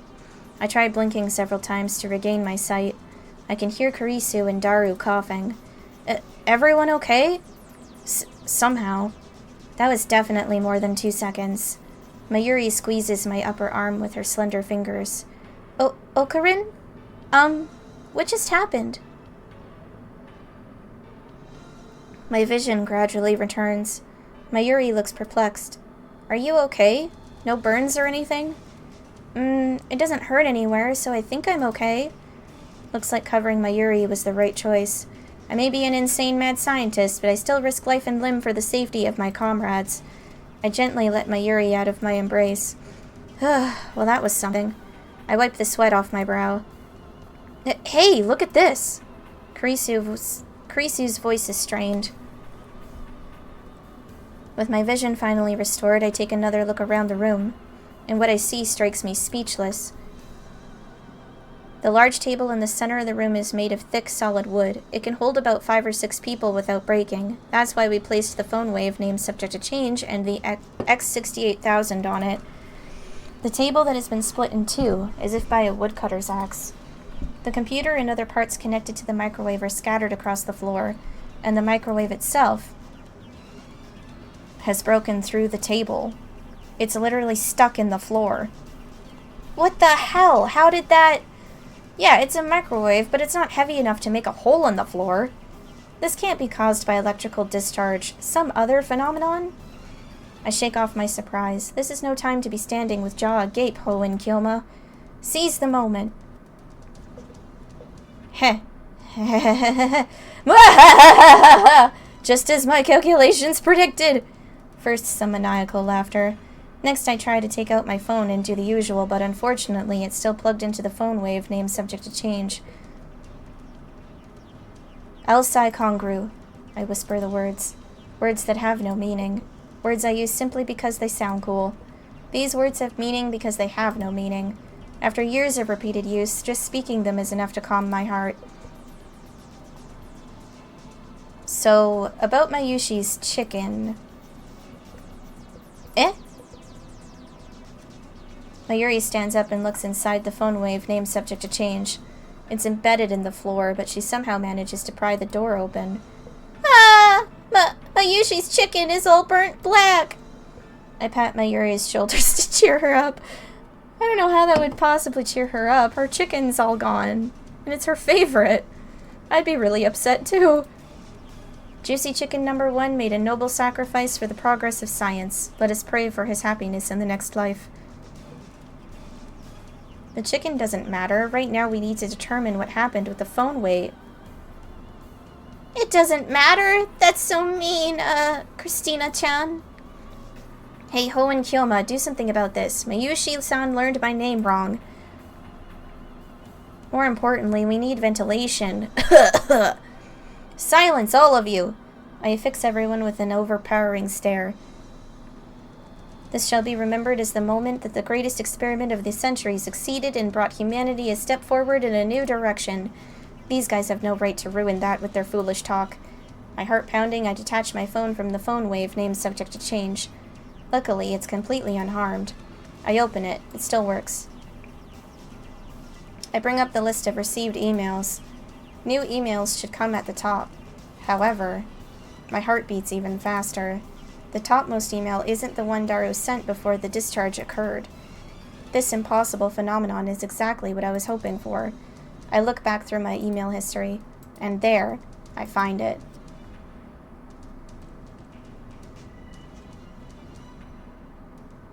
Okarinza P. Wahaha! Wahaha! Wahaha! Success! I don't know why, but it was a success! The timestamp proves it. I received this email on July 24th, 5 days ago. This is the same exact thing that happened to my someone stabbed Kurisu email. A mail sent on the 29th arrived on the 24th, and just now the truth was revealed to me in a flash of inspiration. It all connects. There's a meaning behind this series of events and only one true answer. I've discovered the phone wave named Subject to Change's true hidden function. This isn't intuition. That's right, this is conviction. Just spit it out. What do you think it is? I feel my lips twist into a grin. I meet Kurisu's glare head on. First, let me say one thing. The greatest inventions are created by accident. This we call serendipity. Get on with it.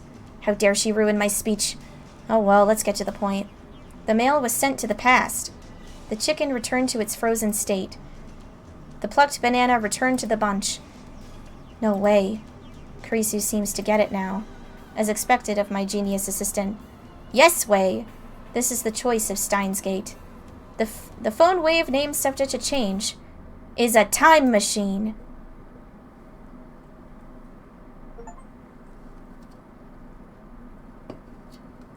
Chapter 2. The dawn of a new day. Actually, it's already noon. We didn't sleep at all. Sleep deprivation makes the summer sun seem all the brighter. Holy butt fuck! Noeka here. Are you a student, Okabe-kun? Are you on summer break? Moeka. Are you a day person or a night person? If you'd rather I email you around a certain time, let me know. I want you to reply as soon as you can, but I don't want to be a bother, so let me know, okay? Moeka. By the way, I don't like talking on the phone, so please don't call me. Bye-bye, Moeka. I just remembered I didn't tell you my phone number. That's okay, I'm a lot more comfortable communicating by email anyway. But what about you, Okabe-kun? Moeka. Are you still asleep? Rise and shine. Have you talked to this super hacker yet? Oh, I'd also like to hear more about John... what's-his-face. I'm super curious. Moeka. I'm nocturnal, so I usually don't go to bed until the sun comes up. It's not so bad once you get used to it. Mail me when you wake up, okay? Moeka. Sleep deprivation... Okay, yeah, I read that. I really don't want to go outside, but I'm fed up with the humidity inside the lab. I chug a bottle of Dr. P. My stomach protests. Maybe I drank too fast. I'm exhausted. My hands are shaking slightly, and my vision is cloudy. I could pass out if I'm not careful. Maybe I should take a shower. That should stave off exhaustion, if only temporarily.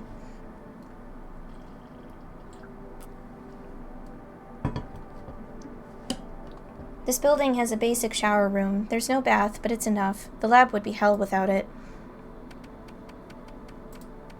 Daru is at his computer, his back turned towards me. His right leg is bouncing impatiently. The room is mostly silent, save for the electric fans humming and Daru's mouse clicks. Daru doesn't look my way, and he doesn't try to start a conversation. Neither do I. I don't have the energy. Outside is a sunny summer afternoon, but inside the air is stale and empty of life.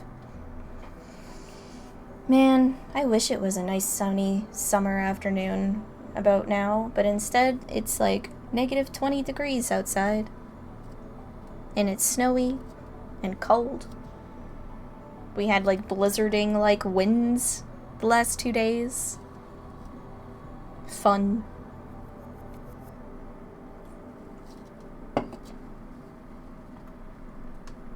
Yesterday, that shocking experiment convinced me that the phone wave, named Subject to Change, was also a time machine.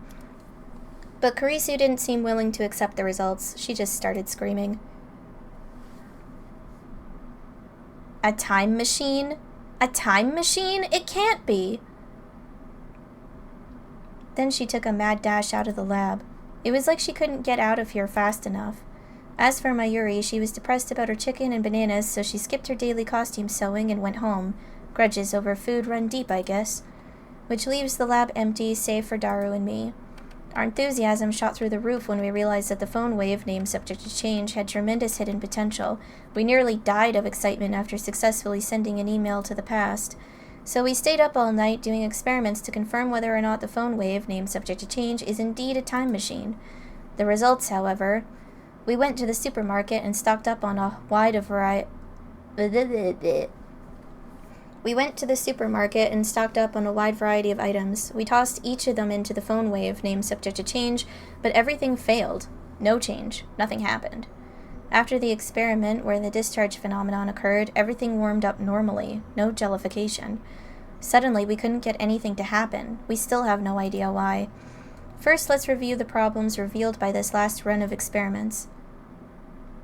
Problem 1. Electrical discharge safety precautions. We removed everything flammable from the development room to reduce the risk of fire. We also prepared 2 fire buckets full of water, just in case. But that's not a fundamental solution. We'll keep an eye out from now on, but if things get dangerous, we should seriously consider relocating our experiments. Problem 2. Mass increase. When the discharge phenomenon occurs, the phone wave, named Subject to Change, suddenly gains mass for unknown reasons. Because of this, the microwave broke the table and made a dent in the floor. To deal with the issue, we placed the microwave on the floor. We spread cushions and blankets underneath. This hides the hole in the floor, too. It's only a temporary fix, though. If we make any more holes, Mr. Braun is quite capable of raising my rent. And that's to say nothing of the calamity it will cause if it falls through the floor. Anyway, we need to find the source of the mass increase. If amateurs like us even can, that is. But the first 2 problems pale before the third. This last problem is critical. Until we solve it, we can't even really experiment with the phone wave name subject to change. Problem 3. We're not even sure of the necessary conditions to send emails to the past. No matter how many times we tried, we couldn't pin down a single condition. We spent the entire night doing trial and error. We tried over 40 different things, but not once could we reproduce the discharge phenomenon. I had the idea that opening the microwave door was the key. That theory was proven false. There might be something else I'm missing, but for now we're at an impasse. We started off in high spirits, but grew more and more frustrated as time progressed, which brings us to the present. Honestly, I gave up. That's why I spent the entire morning lazing about like this. Another email pops up on my phone. I've been getting way too many of these since yesterday. They're all from Shining Finger, the woman called Kiryu Moeka. I've never used email this often before. Even Mayuri only sends me 1 or 2 a day, and she's a teenage girl. Frankly, this is starting to get on my nerves.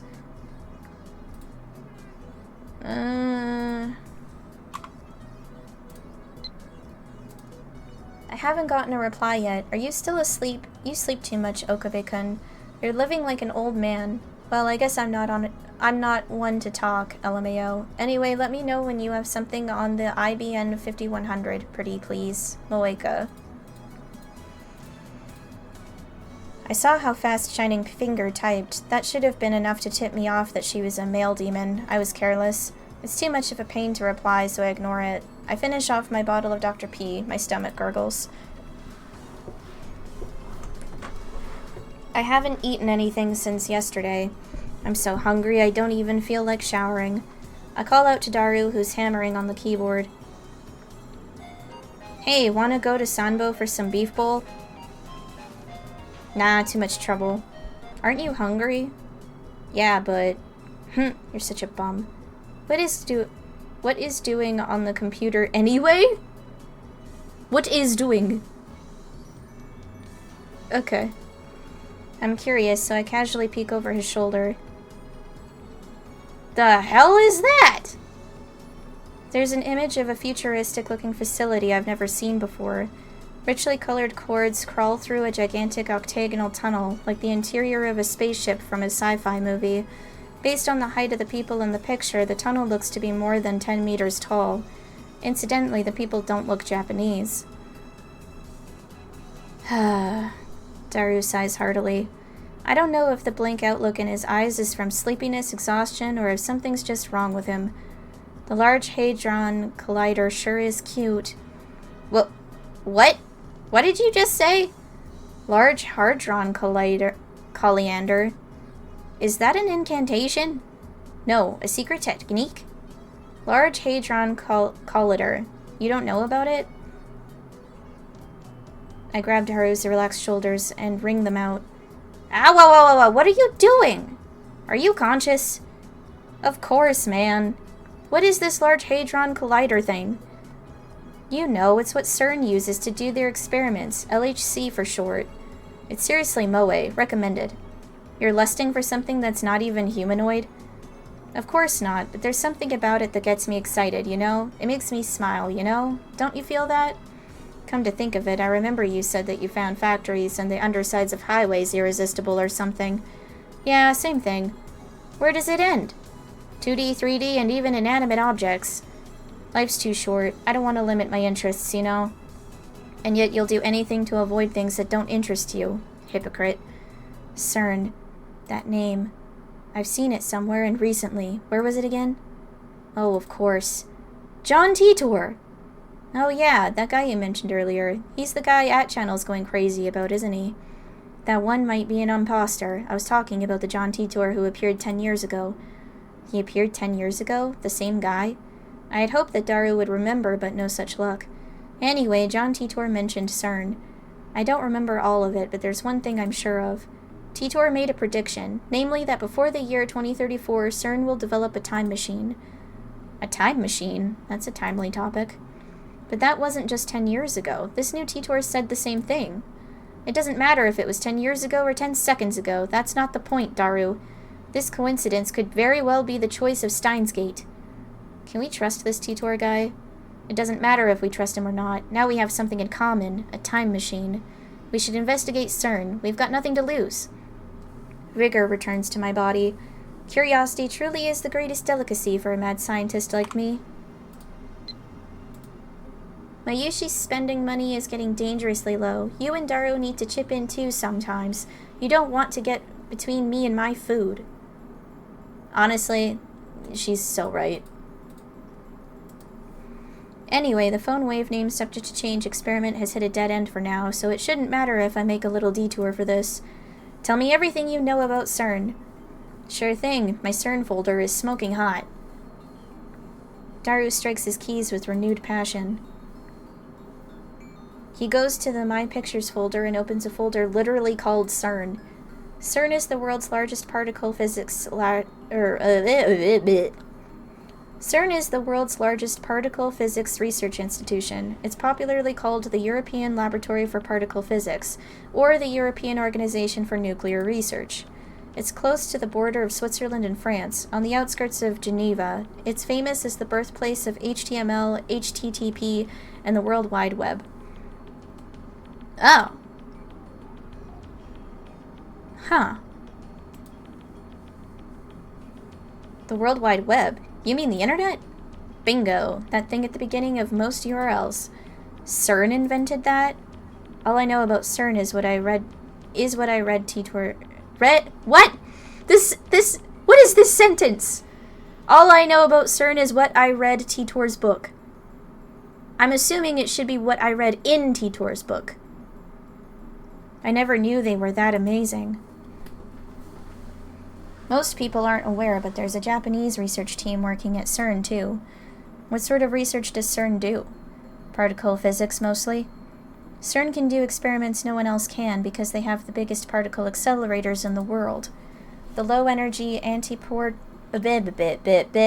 Oh boy, science words. Okay, hold on.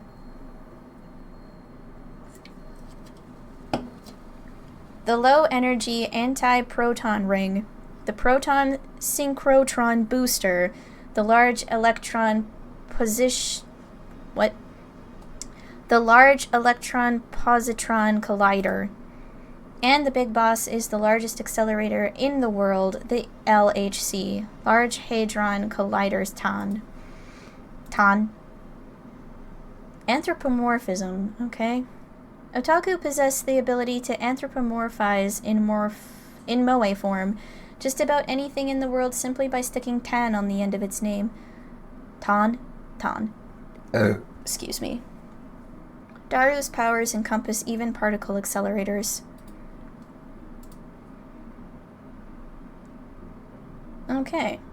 To represent a non-human entity as a humanoid character, animals and military hardware are among the most common subjects, but anything can be anthropomorphized, even abstract concepts, chemical elements, and countries. Wild shit, but okay. Daru doesn't seem to notice my shock. He just brings up the next image. The LHC is a 27-kilometer-long circular tunnel built underneath CERN's headquarters. Its purpose is to smash protons together in the hope of creating unknown elementary particle reactions. They started experimenting last year. Oh, okay. Before I continue, I am going to use the washroom. So if you need to take a bathroom break or grab a snack or a drink of some kind, then I encourage you to do so. Okay.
Okay.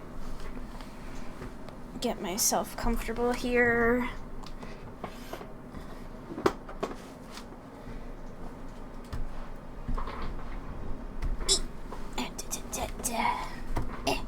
There.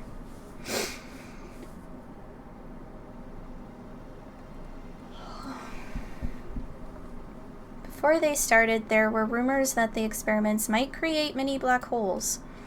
Oh no, those mini black holes will swallow the Earth. The universe is in danger, etc. Mini black holes. I'm pretty sure Titor said his time machine used mini black holes.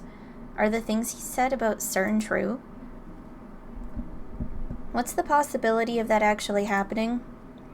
100% that it won't. CERN officially denies it. Let's say a mini black hole was formed. The amount of energy would be so tiny that it would disappear instantly upon formation. It would be impossible for it to swallow the world. But where there's smoke, there's fire. If I remember correctly, Titor claimed that CERN began time machine research in 2001. In 2030... Excuse me. In 2034, they complete the time machine. Right now it's 2010. If they actually started that research, it would have been 9 years ago.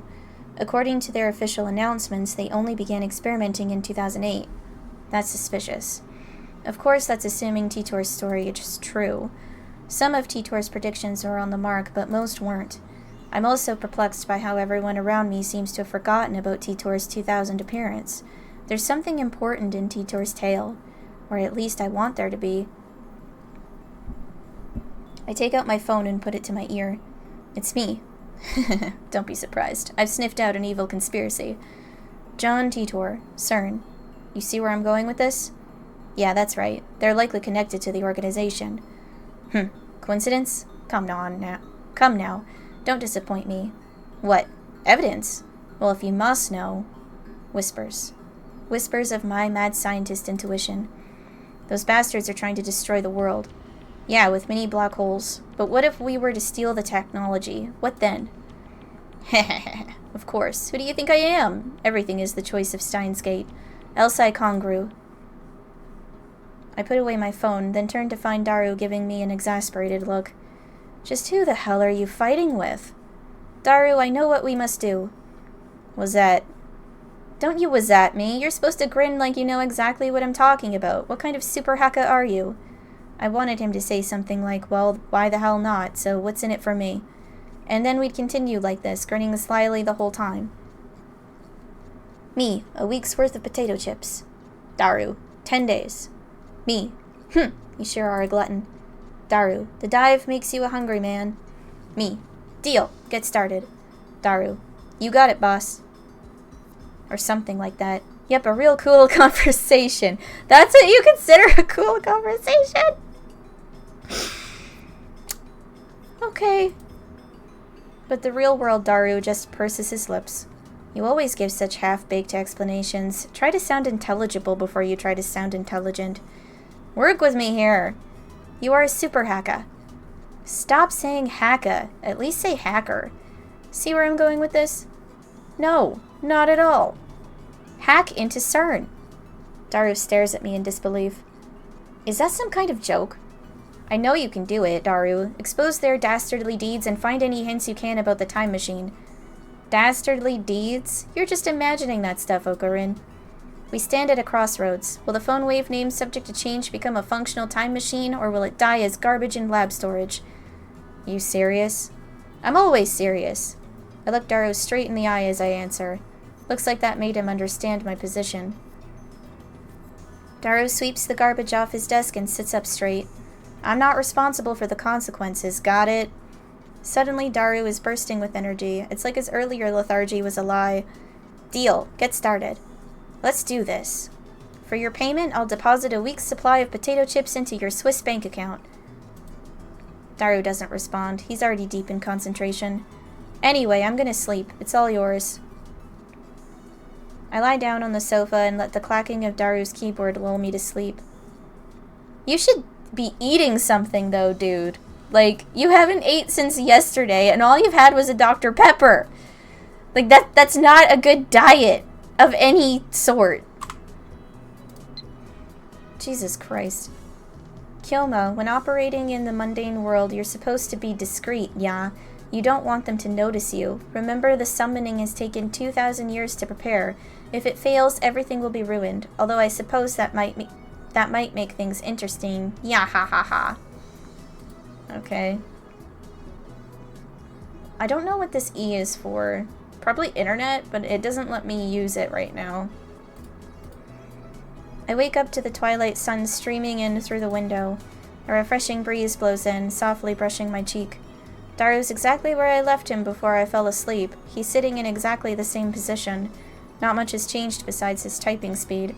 Oh, and now he's muttering to himself. I guess he hasn't had any success at hacking yet. I look around the room, but I can't find Mayuri. Maybe she's not coming today. I guess food-related grudges really do run deep. I stand up and stretch. I don't want to bother Daru, so I don't say anything to him. I take a cold Dr. P out of the fridge and quench my thirst. Then I throw myself back down onto the sofa and start browsing @channel on my phone. And what perfect timing! Titor is currently posting in the thread. The Everett Wheeler model is correct. Please look it up to learn more. It seems you're still clinging to preconceived notions of time. Time does not simply run from past to future like a car on a one-way street. To be more specific, the laws of causality do not allow contradictions to occur. If the result of an event, the effect, is changed, the event itself, the cause, also changes to prevent a paradox. That's why there are so few people who can observe changes in divergence. Divergence being the world line's percent difference from the standard. Die, troll. You claim to be a time traveler without any proof. Stock trends, please. I'm counting on you, Mr. Time Traveler. If you can't observe changes in divergence, then how can you possibly measure it? Oh, I know. Your time machine is a magical device that measures it for you. Lol, lol, lol, lol, lol, lol. Oh, and you still haven't explained how a research institution conquers the world. Details, Plox. Oh no, humanity is doomed. What's the science done? .jpg. Lol, noobs responding seriously to troll thread. This Titor guy's a shitty troll. Don't you people have anything to offer besides insults? How about contributing to the discussion, plebeian scum? If you assume that time doesn't flow in a straight line, then the idea of time travel is much easier to swallow. In such a scenario, a time machine traveling to the past doesn't need to fight against the flow of time. I say Titor's points have merit. By the way, Titor, I'd like to know more about CERN. What can you tell us about their current activities? Tell me which horse wins the next Emperor's Cup. I'll bet my entire life savings. Everett Wheeler model equals many worlds interpretation. Basically, that means parallel worlds. What's with all the stupid name tags? This Hoenn Kyoma is more annoying than Titor. You call yourself John Titor, but you're fluent in Japanese. Writing in English would at least make it seem more realistic. You can't do English, can you? Can I ask you a favor, Titor-san? My mom died last year in the Shibuya earthquake. If I stop my mom from leaving home, then I can undo her death. So please lend me your time machine. You're gonna believe this time traveler? Lol, without proof? Are you an idiot? No one seems particularly interested in what I said about time not flowing in a single direction. That's proof that your preconceptions are deeply ingrained. Honestly, it bothers me that you simply accept that as the truth. I'm starting to understand why CERN was able to take over so easily.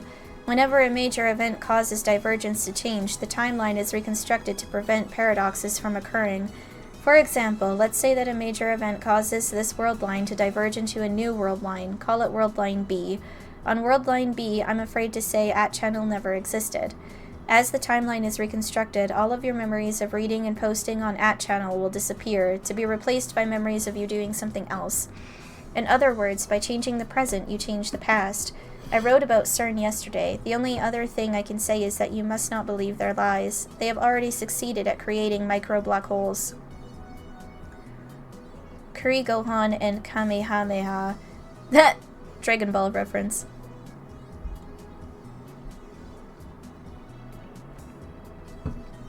I desire only to quench my intellectual thirst. Unlike you closed-minded fools, I will reserve judgment until after I've heard what Titor has to say, and then I will make contact with Titor and acquire his time machine for myself.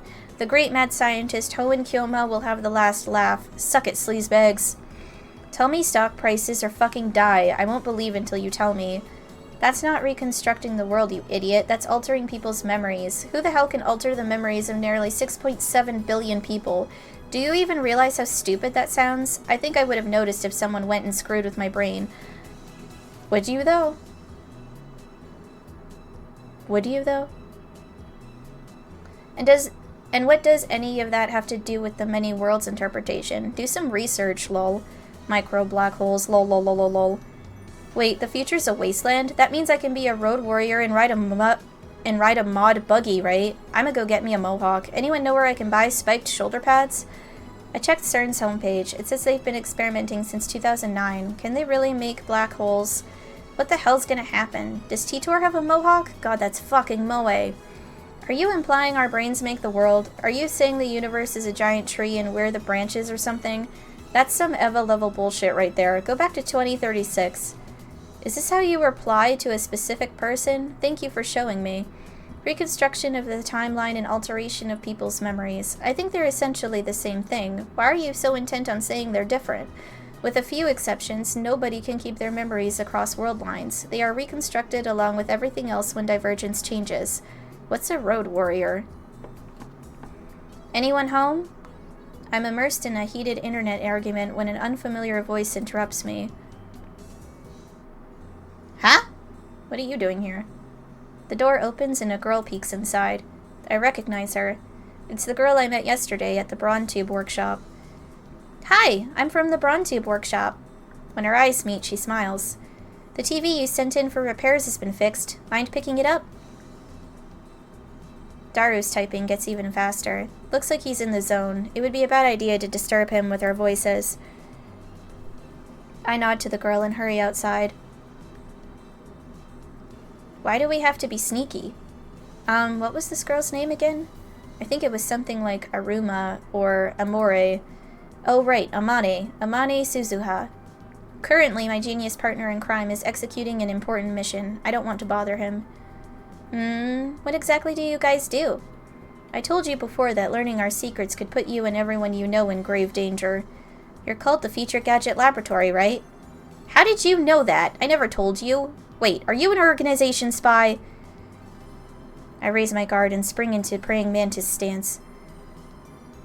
But Suzuha just stares blankly. That's what it said on your mailbox. Oh. I lower my guard. Why didn't she just say so? Now that you know, it's not like you can unknow. I'll give you the short explanation, but you must not tell a soul. Suzuha nods firmly. Is it just me, or are her eyes gleaming? We are the Future Gadget Laboratory, dedicated to defeating the evil organization that rules the world from the shadows. Wahahaha! Wow. Is the evil organization CERN? Yeah, but... Oh, so I was right. Those guys really are a contemptible lot, aren't they? She nods to herself for some reason. And contemptible? I thought I was the only one who uses words like that in normal conversation. How did you know we were hacking into CERN? What? You're hacking them? Right now? Me and my big mouth. Just answer my question. How did you know about our business with CERN? Well, actually, I overheard you this afternoon. If you stand here, you can hear stuff from the window. The window. Come to think of it, it was open, and Daru and I were talking loudly. But can you really hear us from here? I look up to the second floor. The window's still fully open, but I can't hear a thing. I guess Daru's working quietly. I look down. There's an unfamiliar bicycle parked in front of the Brawn Tube workshop. One of those mountain bikes. Its frame is all sparkly. Its tires mostly clean. It's probably new. It looks pretty fast, but whose is it?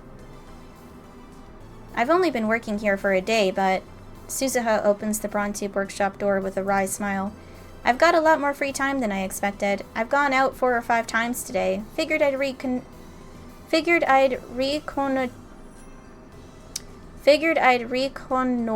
the front of the store, see if I couldn't spot any customers.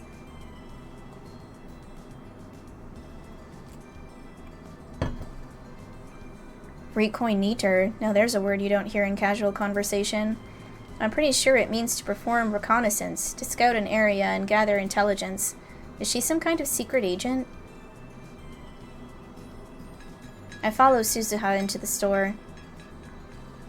So that's when I heard you guys talking from the second floor. I got interested and looked it up online. Now I know all the rumors about CERN. Damn, we were careless. Looks like we need to close that window when we discuss sensitive matters from now on. But if we do that, the lab will turn into a scorching hell. Damned if I do, damned if I don't.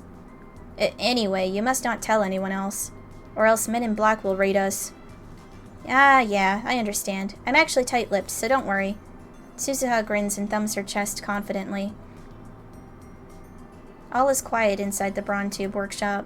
That gigantic TV isn't on. Mr. Braun's not here either. Where's the manager? He left right after he finished repairing your TV. He probably went to see the chipmunk. He disappears during business hours every now and then. Whenever I ask him where he's going, he always says something like, "I'm picking my beloved daughter up from school," or, "My beloved daughter has a cold," with a huge grin on his face. He dotes on her too much. It probably just annoys her. Anyway, just how irresponsible can you be to neglect work to see your daughter? He used to put a "back soon" sign on the door whenever he left, but now he has Suzuha to take care of things while he's gone. So, here's the fixed TV. Suzuha lightly taps the TV on the counter. He said to charge 1,000 yen. Damn manager, I bet he gave it to us just so he could charge repair fees. I reluctantly take a bill out of my wallet and hand it to Suzuha. She takes out a receipt. Apparently it was already written out. Thanks for your patronage. Well, just take it anyway. Just take it away. By myself? Are you joking? Huh? Didn't you bring it here by yourself? Don't you know it takes 10 times more effort to go upstairs than down? Defying gravity is no easy task, woman. I guess I can help, but... Oh, I see. So we're already in the age where women do physical labor. She mutters, her tone pensive. Tch, how sarcastic of her. I don't remember anyone asking for your help. Honestly, getting help from a girl like you would just hurt my pride. Wow! Applause. That was so manly, I might be falling for you. You think you can trick me like that? You're lying, aren't you? Eh? What makes you think that?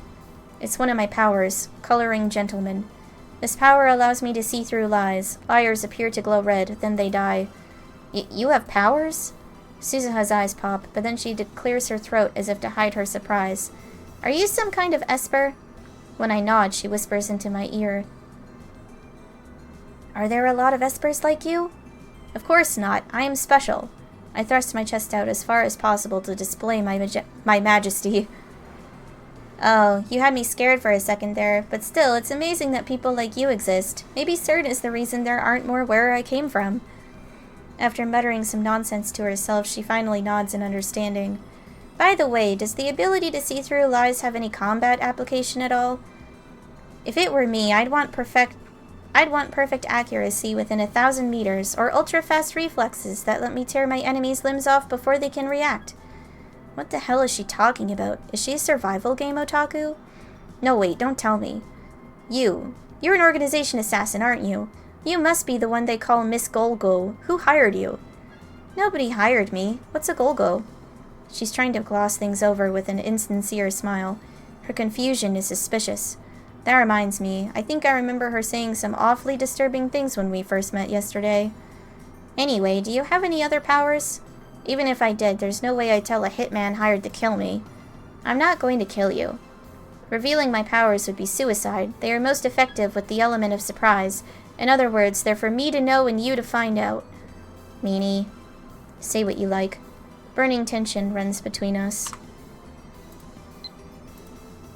I baked cookies today. I had everyone in my family eat some and got their seal of approval.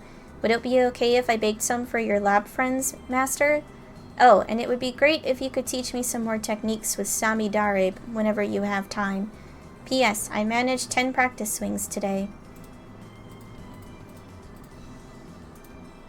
Our eyes meet. Invisible sparks scatter. I have another email? Okabe-kun, I want you to reply to me already. I've been waiting. And please tell me the Super Haka's address when you can. If we don't get cracking, someone else might get to the IBN 5100 first. Moeka. I have 2 outbox messages. Okay, that's it. I don't think it allows me to send anything to anyone or do anything unless the game lets me. And then an email arrives to break the stalemate. I turn my attention away from Suzuha. This ringtone is starting to piss me off. It's most likely from that male demon, Shining Finger. I can tell without even checking. This is getting ridiculous. She's got some stalker qualities and maybe split personalities. I shouldn't have given her my address. I look at Suzuha and see her lying on the counter. She's playing with something in the palm of her hand. It looks like a small metal pin. Anyway, how can she be this lazy on her second day? I love CRTs was a lie too, wasn't it? Why the frown? Did you get a death notice? A what? Just wondering. She was just wondering if I got a death notice? How can she say that with a straight face? And what the hell is a death notice anyway? Do those even exist? What I meant to ask was if you got some unpleasant news. You could say that. This girl is hard to get a handle on. I really shouldn't let my guard down around her. There's this woman who's obsessed with finding an IBN 5100. Suzuha leaps up as soon as I speak. An IBN 5100? You know about them? Yeah. I see, so the IBN 5100 legend is famous, huh? Maybe that retro PC is more popular with female otaku than I thought. Yeah, that's it. I heard the urban legend from someone. How much do you know about it? I actually tried looking for an IBN 5100, but in the end I came to the conclusion that there isn't one in Akiba. I see. Well, that's true. You sound like you know something. Eh? Well, I do and I don't, I guess. I don't know about it personally, but I happened to hear about it from a knowledgeable acquaintance of mine, or something like that. Another insincere smile. I'm starting to think she's not a very good liar. You can tell she's lying whenever she smiles like that.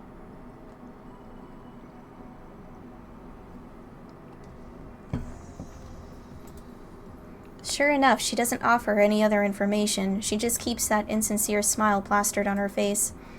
Who are you? Suzuha falls back down onto the counter with a deep sigh. She looks up at me from that position. I was thinking of giving you a bunch of interesting information on the IBN 5100, but when you look at me like that, I don't feel like it anymore. I'm not even interested in the IBN 5100. I'm more concerned with CERN right now. Solving one of Akiba's mysteries won't topple the organization's regime, after all. You don't have a shred of credibility. I have no way of knowing if that interesting information of yours is true or not. Wow, that's harsh. Well, I admit I am acting kinda suspicious. I won't tell you, but I'll give you a hint. And then you'll writhe in agony when you can't figure it out. Truth is, the IBN 5100 has a hidden function. A hidden function. That reminds me, I'm pretty sure the John T. tour from 2000 said something like that. I searched through my memories. If I remember correctly, the IBN 5100 can do something or other with a proprietary programming language. No way! How did you know? Tell me, tell me! I only vaguely remembered, but it looks like I hit the mark. I grin. It's another one of my powers. Leading question. I can read your heart of hearts. What? No fair. For some reason, Suzuha covers her face with both her hands. She opens her fingers just enough to peek at me. That's not enough to escape my power. I see everything, Amane Suzuha. Resistance is futile. Anyway, the IBN 5100 has a hidden function. It can decipher IBN's proprietary programming language, which was written before APL and BASIC became widespread. Isn't that surprising? Now I remember, John Titor said the same thing in 2000, and right after that, an IBN engineer officially admitted to that function's existence. Now it's a dead programming language that can only be deciphered with an IBN 5100. The reason Titor traveled to 1975 to obtain an IBN 5100 was because he needed that function. Maybe Moeka wants to use it too. Or maybe not. Shining Finger doesn't seem like the type who'd know about that sort of function. That's why IBN 5100s are so rare. While talking, Suzuha keeps dropping her glance to the metal pin in her hand. She rolls it around with her fingers. I guess that's a habit of hers. So IBN 5100s are super rare? Maybe if I get one, I could sell it for a high price. That could be a good way to raise research funds. But first I have to deal with CERN.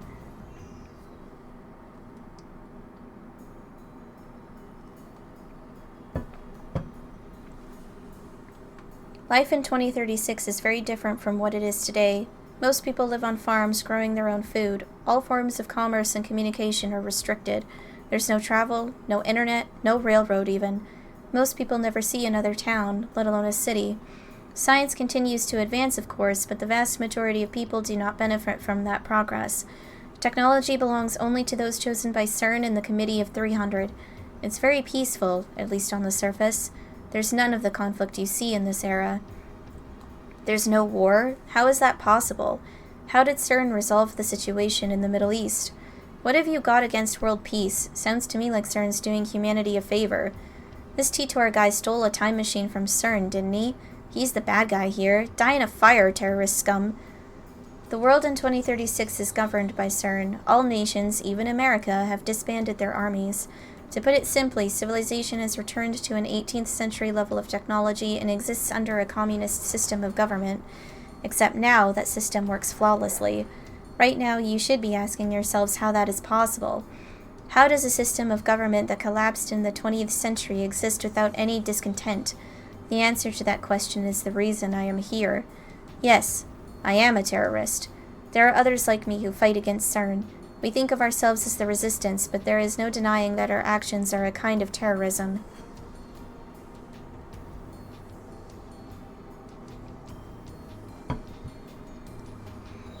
Anyway, I want to hear more about the many worlds interpretation. You said it's been proven by 2036. How? I knew you were a terrorist. How many of you murdered? What if my kids are among them? Maybe I really should kill your father, protect the future. Stop beating around the bush, give us answers. You're one of those old men who participated in the student riots, aren't you? Filled your head with a bunch of bullshit and now you can't tell fact from fiction, am I right? Delicious nationalist tears, lol lol lol lol. CERN probably figured it out. They've got a time machine to experiment with, right? That would make you no better than Titor. If you're willing to face the consequences, then go right ahead. Titor, question. Did World War III take place as scheduled? Why did you come to this particular time? Did you find an IBN 1500? Is John Titor plugging for the commies? I thought that went out of style years ago. I thought Titor was crazy, but this Hoenn guy is even crazier. Get a room, guys, lol. World War III, LMAO. Isn't there supposed to be an IBN 5100 in Akiba? As I've already explained, my goal in this time is to change the future. I'm posting here to warn you of what's going to happen. Perhaps convergence will render my efforts meaningless, but if even one person pays attention, that's enough. World War III? Is that something I said on a different world line? I would like to talk to you in private. Please email me when you have time. Of course, if anyone else would also like to email me, feel free. Serious inquiries only, please. All I've been getting is hate mail. Here's my address once more. 20 hours have passed since Daru started hacking. Night gives way to a refreshing summer morning. I glance at Daru while browsing @channel on my phone. He's fidgeting even more. Now his legs are like pistons. His knees move up and down in harmony with the rat-tat-tat-tat of his keyboard. Daru hasn't slept in about 40 hours, but he still won't get off the computer. I was going to ask him if he'd like a break, but his entire body is exuding an aura that says, "Don't talk to me." I curl up a bit and return to my phone. My discussions with John Titor just aren't making sense. Not even Titor himself seems to know about the Titor from 10 years ago. It's hard to imagine that everyone on @channel is conspiring against me, but how else can I explain it? Out of options, I decide to email Titor directly, just as he told me to. He audaciously exposed his own address on @channel. I guess that's his way of saying, bring it on. In my email, I question the differences between his posts now and his posts 10 years ago. The current Titor hasn't even acknowledged the latter. I only vaguely remember them, but they basically went like this. In 2015, World War III breaks out. Many people die. By 2036, the world is a nuclear wasteland. John Titor travels to 1975 to obtain an IBN 5100. The IBN 5100 was necessary to revive technology lost in World War III. The IBN 5100 has a hidden function, the ability to read IBN's proprietary computer language, which predates APL and BASIC. But only certain IBN engineers are aware of that function, so it does not appear in the manual. In 1998, Titor meets his younger self and his parents in America.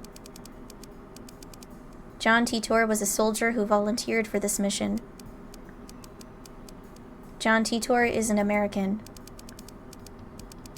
Furthermore, in 2000, Titor correctly predicted the outcomes of some future events. The Peruvian coast earthquake in 2001, the election of a new pope, the outbreak of the Iraq War, China's advances in space, and so forth. Though he only talked vaguely about each one, they all came true.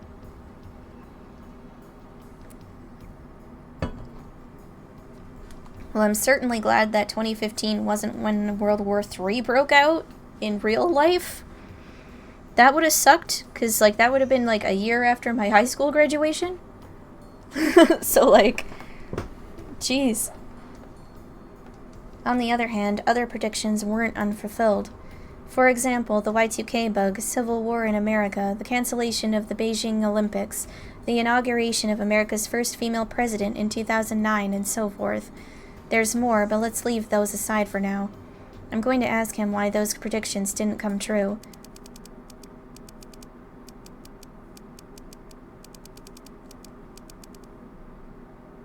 Oh boy. Sorry for the sudden mail.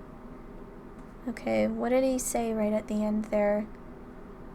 Also, most of your predictions from back then didn't come true. If you're from the future, then why didn't your predictions come true? I'd appreciate a satisfactory explanation. Alright, let's send it now. If he can't answer to my satisfaction, then the current tutor is an imposter. This is your litmus test, John Titor.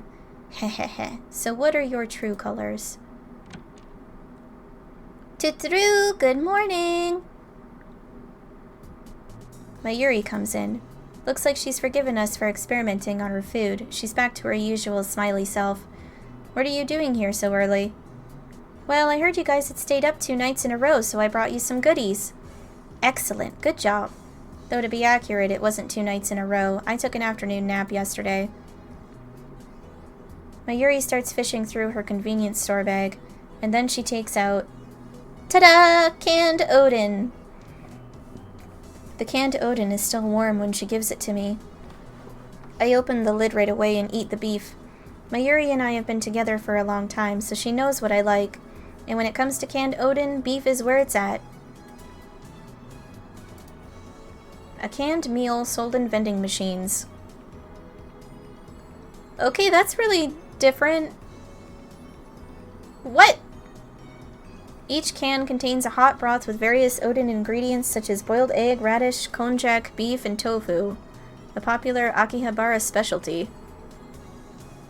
I didn't know you could get food, like canned hot food from vending machines in Japan. Like, what? I knew about, like, hot drinks, and I knew about drinks in general, and, I mean, vending machines sometimes have snacks and food, but this is a bit more than I thought.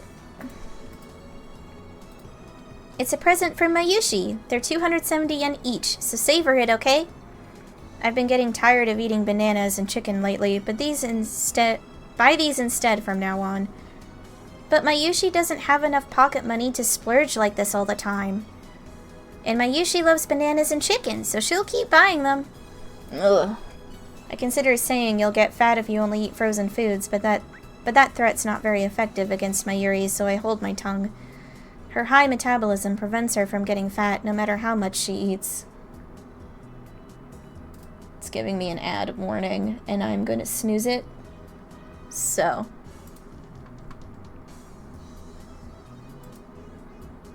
But wait, there's more! Ta-da! Next, she produces a small box with a Rhinet illustration. Rhinet sausage! It comes with an Upa bottle cap as a bonus. I really wanted it, so I bought it. She sticks out her tongue with a shy giggle. Something tells me that in a few months' time, this lab will be neck-deep in Upa goods. There are only a few things right now, like the cushion on the sofa, but that number is sure to grow exponentially. So how's Daru-kun? He's in the midst of a hard fight. He should at least rest a little. I mean, I never said he had to do it all at once. Daru-kun's super hack of spirit is on fire. Don't say hacka. An empty Diet Cola bottle comes whistling through the air. It hits my head with a nice thunk. He sure is tense.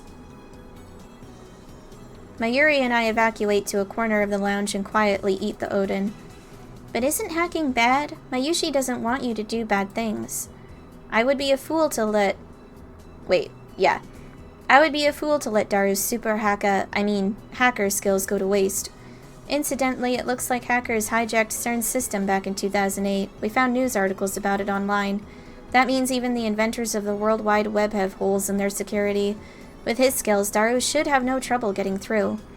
Besides, we're doing this to expose CERN's wrongdoings. This is a war against the dark forces that secretly rule the world. Bad things are bad. That's unusual. Mayuri usually just accepts whatever I say.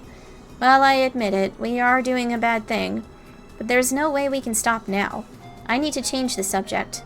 Mayuri, want to trade my sweet potatoes for your beef? If you want to trade, I'd rather have your quail egg. Don't be ridiculous. Next to beef, quail eggs are my favorite. But Mayushi likes quail eggs too. Settle for my chikua. Okay. Chikua's better than sweet potatoes. With that said, I skewer the chikua and put it in Mayuri's can. And I get her beef in return. Subject change complete. Mayuri really eats up conversations about food. It's so easy to manipulate her. Wahahaha! Soon, if I can just get the SQL table, I'll have more than enough passwords. Gehehehe. You're no match for me. Daru has started talking to himself. Looks like things are falling into place. Daru really is a super hacker. This is Amane Suzuha. First email. Thanks for exchanging addresses with me yesterday. I finally made a friend here. Yay! Don't worry, I won't email you too much, and I might be slow to reply too. I'm kinda new at this email thing. It's okay to laugh at me. Interesting. I think this is the first time I've seen him serious. Daru bends himself forward, staring holes into the screen. But all I see on the screen is the same string of numbers and letters. Oh-ho! Come on, come on, come on, come on, come on. Yes, yes, hooah! You can't hide from me, you naughty thing, you. How does it feel to be naked? Hee-ah-ha! His eyes are bloodshot, and he's started rambling. Maybe the lack of sleep is getting to him. Daru opens a new window, types in a 12-character string, and slams the enter key. An error sound rings. He quickly deletes the string and enters in a new one. He keeps repeating that sequence until finally... Oh, yes, yes! Matching ID and password. Login complete. Hell yeah! Taste it! Yes, yes, yes!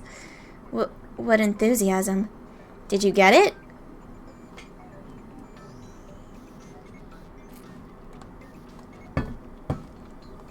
The smug bastard turns around with an expression of immense satisfaction, as if he's gone into La Petite Morte. The fuck's that? Sage time. Sage time? Sage time. That's what it means. Okay, La Petite Morte. Okay. A condition of mental and physical release unique to male physiology, characterized by a feeling of supreme calm and composure. Entering this state is almost like becoming an empty shell, also known as hyper sage time or saint time. Okay. Mission complete. Really? Wow, that's amazing! I don't really get it, though. After 20 hours of agony, it's finally over. To show Daru my appreciation, I toss him an unopened Odin can. An Odin can's the best after a job well done. Well done! You really are the world's greatest super hacker. Hacker. I'm glad you're on my side. So did you find out how they're planning to destroy the world? I haven't looked yet, man. All I did was get us connected. But it's all downhill from here. I'm sorry if you're tired, but please start checking. The keys to this conspiracy have got to be in there. Yeah, I'll do it, but let me eat this Odin can first. After a short meal break, Daru taps on his keyboard more nimbly than before. The question is who this password belongs to. Why is that? I went into CERN's database and got a data table. From there, I focused on people with simple passwords like 11111 and ABCDEFGH to get my hands on an ID. It'd be awesome if this turns out to be the server admin's logon, but I don't think we're that lucky. In Japanese, please? Same. Basically, if this is the server admin's password, we can taste every inch of CERN's luscious flesh. But if it's just an ordinary researcher's password, then we can only see CERN's boobs. Daru-kun, that's naughty. Quit the erotic examples. Basically, you mean there will be limits to what information we can access. Exactly. Anyway, it's only a matter of time before I get a server admin's password. Let's save that for later. I'm really sleepy now. It would be cruel to push Daru any further. It's unfortunate, but overworking him isn't an option. Let's let him rest so he can regain his energy. Oh, looks like our ID belongs to an Accelerator Division Chief. So it's not a server admin. It would take a miracle to get one on our first try. How many staff members do you think CERN has? How many? Over 6,000. That many? Well, for now, let's look at this Accelerator Division Chief. His name is Jack. Let's look at his email log. And of course the emails come up in English. Oh no, that makes my Yushi's head hurt. It's pathetic to flinch at the mere sight of English. Daru, what does that say? Need to translate it. This is a job for Dr. Excite. Nah, I've got a better idea. Daru boots up translation software and auto-translates the open page. Poor, unnatural Japanese shows up. The first line says, Happy New Year! Looks like a New Year's greeting. Something about going on vacation in Spain. Lucky bastard. That email's normal. Nothing out of the ordinary. If we keep scouring the log like this, we can also identify the server manager. You know, looking through someone else's email without permission makes me feel really guilty. Mayuri gets depressed and moves away from the computer. She sits on the sofa and hugs her giant upa cushion with a sigh. I know we're doing something socially unacceptable, however. I abandoned guilt when I chose the path of evil long ago. Mwahaha! Let the responsibility be mine. I will not ask you to answer for my crimes. What a guy. I'd let Okurin do me in the butt. I decline your offer. Now get peeking, Daru. Okurin, you're bad. You make Mayushi sad. That's of no concern to me. You just sit there and pretend your hands are clean. Upon further examination, we discover several emails with the title Experiment Report. In English, naturally. Looks like he sends emails like these almost daily. LHC experiment reports? There could be a hint about time machines in there. We should try reading them. This is definitely a crime, though. That's what his lips say, but his hand still clicks on the email. What comes up is an unintelligible series of symbols. This is encrypted. Tch, of course it isn't that simple. Well, cracking this should be a piece of cake. Nice, Tsubahaka! He's a genius, no doubt. Daru undergoes the security in less than 10 minutes. Or undoes? Undoes. Oh god. My voice is getting tired, and I think everything else is, too. I'm also getting hungry, but we're almost done, so I'll keep going until time's up.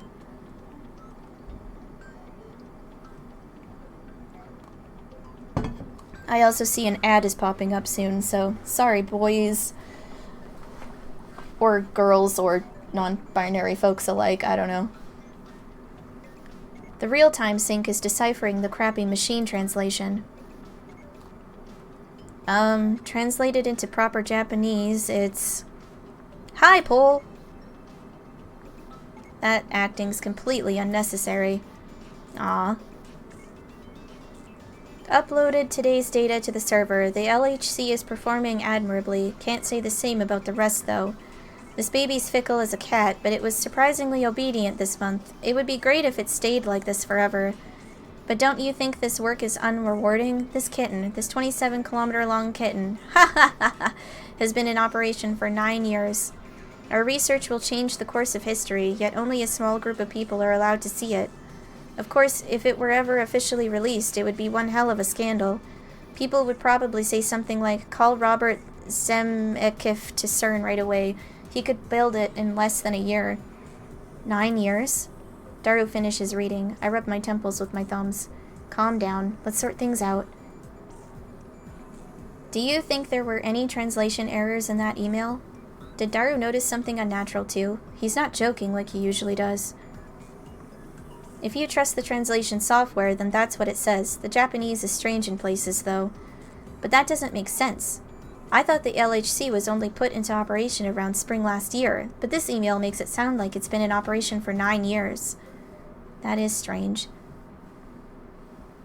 The email's send date is this year, 2010, so 9 years ago makes it 2001. John Titor posted this on @channel yesterday. The only other thing I can say is that you must not believe their lies. They have already succeeded at creating micro-black holes. I gulp. If you read between the lines of this email, it sounds like they're doing some sort of secret experiment. Also, Robert Zemeckis is a super famous Hollywood movie director. He directed a trilogy of smash hit time travel movies about 20 years ago. I groan.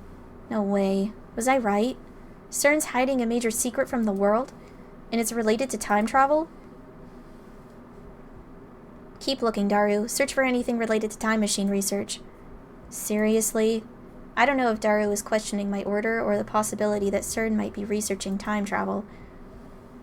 Either way, he begins tapping on the keyboard again.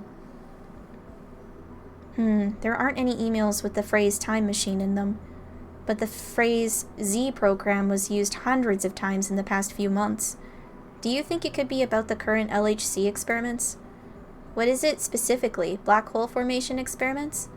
Let's try looking for a document. I found one. Daru opens a PDF attachment. Oh, looks like this is top secret stuff from France, England, and Holland. Government secrets? CERN's not even a government organization, so why? Wait, should we be looking at this stuff? We might be in a little deep here. I don't care, get me details. Hold on, if we get caught, we're not getting off with an apology. Are you so incompetent as to let yourself be traced? I took the necessary precautions. Then I failed to see the problem. Well, thanks. Daru makes a slightly awkward face as he takes the file about the Z program and feeds it into the translation software. Error. Human is dead. Mismatch. What? Someone died? May 14th, 137th Z program experiment report. Because we have already succeeded at creating mini black holes, the report is omitted. First. Stop! All of a sudden, Titor's prediction became a reality. So CERN did use the LHC to generate mini black holes. But they announced that their experiments still haven't succeeded, so why? This is what Titor was referring to when he posted, "Don't believe what they say." But the goal of the experiment wasn't even to generate mini black holes. It was to create new elementary particle reactions. Daru doesn't take his wide eyes off the monitor. But in reality, they're already generating those mini black holes. Sure does seem like it. What does it say next? Results. Error. Human is dead. Mismatch. For details, consult Jellyman's report number 14. We propose that further experiments be halted until the lifter is perfected and all local field conformity points are online. What does that mean? Human is dead means somebody died, right? What? Somebody died? Seriously? I groan. This isn't a joke anymore. Something very serious is going on here. Maybe we are in too deep. And what if we are? I'm not afraid. I'm not. After all, I am the insane mad scientist Hoen Kyoma. We can't stop now. I can't control my curiosity. Besides, now that I have proof of their evil deeds, ignoring it would just leave a bad taste in my mouth. My throat's gone dry. I swallow my saliva. In an attempt to keep whatever composure I can, I scold myself for being so faint of heart.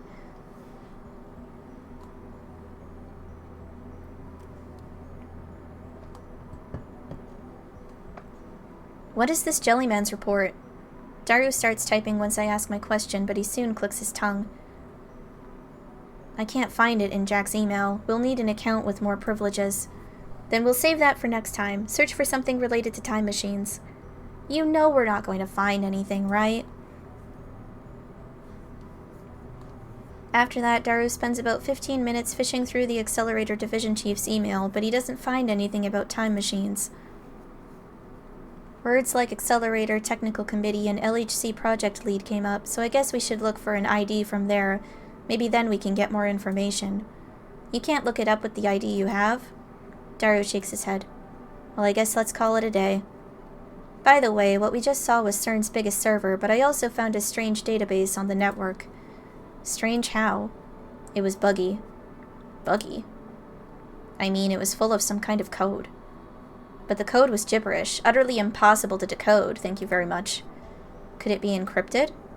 Not by an algorithm I've ever seen. It wouldn't even work as a program. It just bothers me. Why would they have a database that nobody could ever use?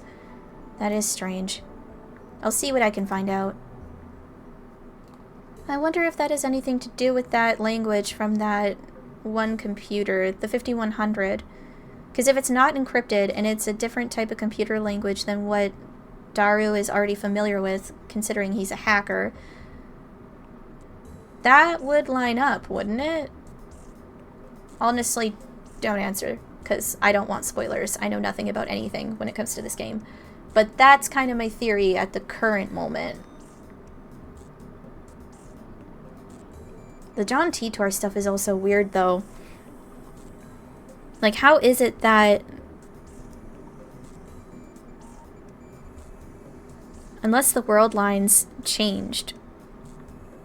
Because if that electronic discharge that happened at the time that Rintaro sent the email to Daru about Kiruse, whatever her name is, getting stabbed. Like, if that was when he switched world lines unintentionally, it would explain why his memories don't match up with everyone else's, and it would also explain why John Titor doesn't seem to be someone who has existed previously, even though he's known about John Titor for like 10 years. I don't know. I don't know, man. Daru tries every trick in the book to crack that mystery database, but after about an hour, the pistons he has for fingers begin speeding up. Eventually, he just slams the keyboard out of frustration. Ugh, I don't get it. I don't get it at all. You call this a program, dumbass? Go to hell. Oh, great. He snapped. I think he should stop. Mayuri puts down her sewing tools and turns to Daru with a worried look on her face. My head is spinning. I can't take it anymore. This is bad. Daru's breaking down. Maybe I'm pushing him too far. He's been up 2 days straight. He's probably at his limit. Good work. Go rest, Daru. Yeah, I'll do that. Anyway, even if it isn't a bug but an actual program, only the guys who made it could understand it. I've never seen anything like it. A program unlike anything he's seen. At that moment, music bursts from my pocket. I've got mail. It's from John Titor. Did he reply to the email I sent him earlier? If everything you wrote is true, then we have a lot to talk about, particularly concerning the IBM 5100's hidden functionality, which I have not mentioned to anybody yet. I am indeed surprised that you know about it. However, I have not gone to the year 2000, though it is possible I may go there later. There are 3 possible explanations. First, the John Titor who appeared in 2000 is my future self. In other words, I go to 2000 later and write about the things you have told me, but that would cause an a chicken and egg paradox, wouldn't it? Second, you're delusional or making things up. For the sake of serious discussion, let's set this possibility aside.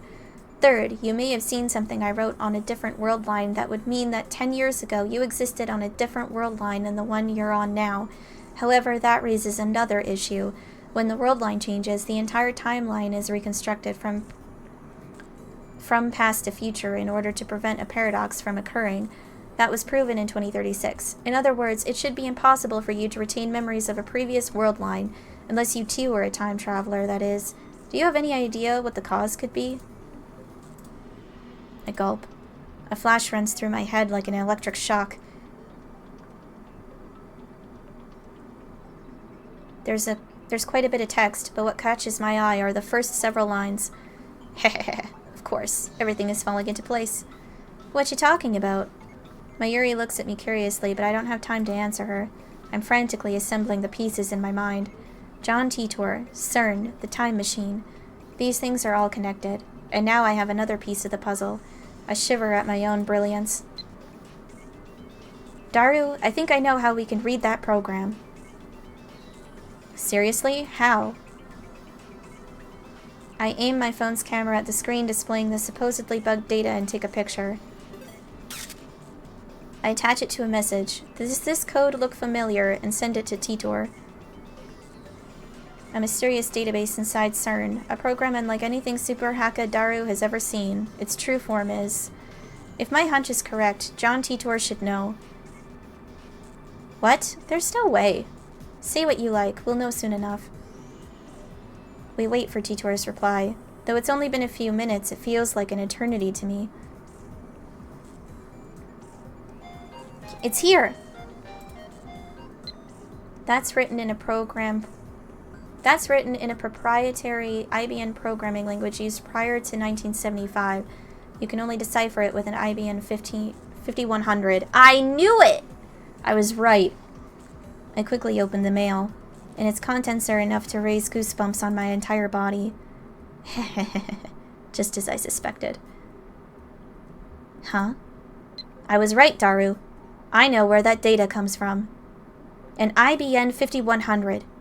That retro PC has a certain special function. In fact, for more than 25 years after it went to market in 1975, nobody knew of it save a few IBM engineers.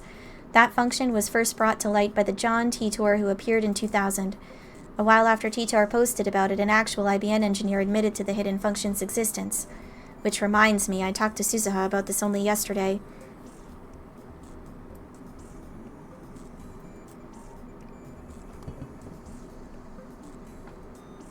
It can also decipher IBM's proprietary programming language, which was written before APL and BASIC became widespread. Isn't that surprising? Now it's a dead programming language only decipherable with an IBM 5100. What an incredible coincidence.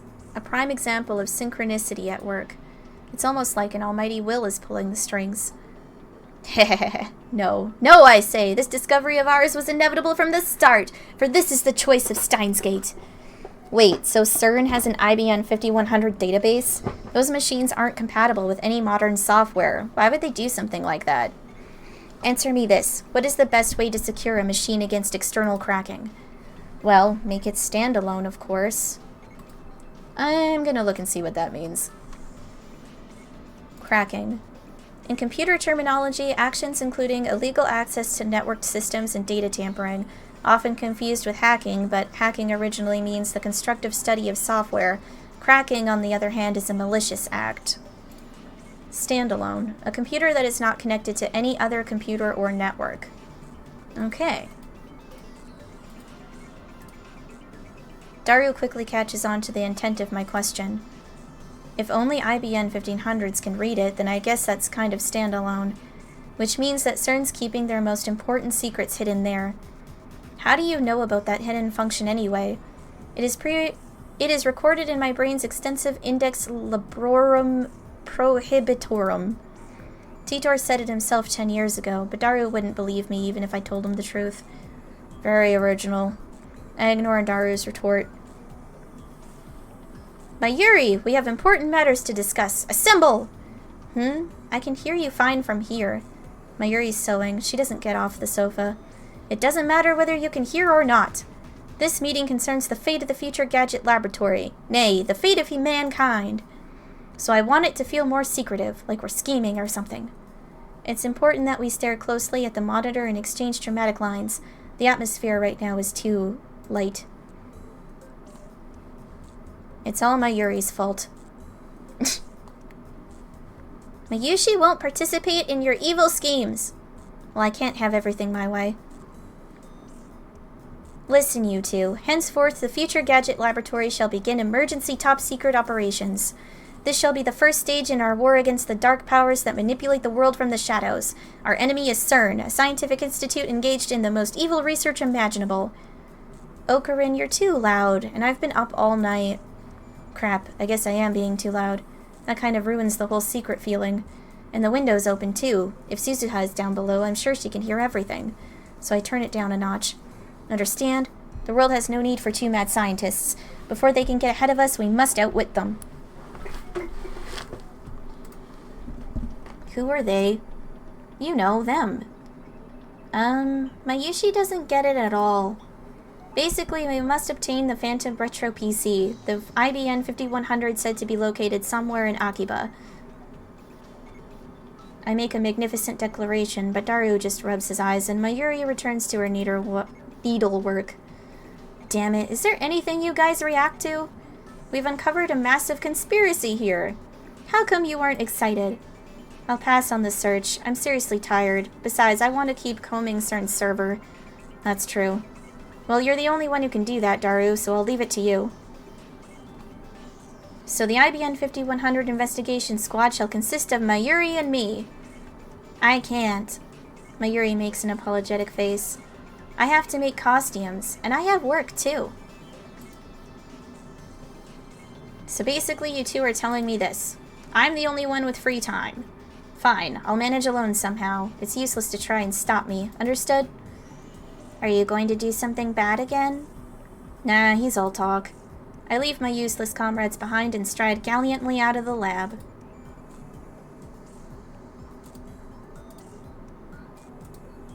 There. I'm gonna overwrite the save data.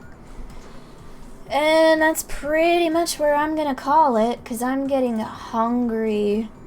And also... Oh, shit. What happened there? Okay, there we go.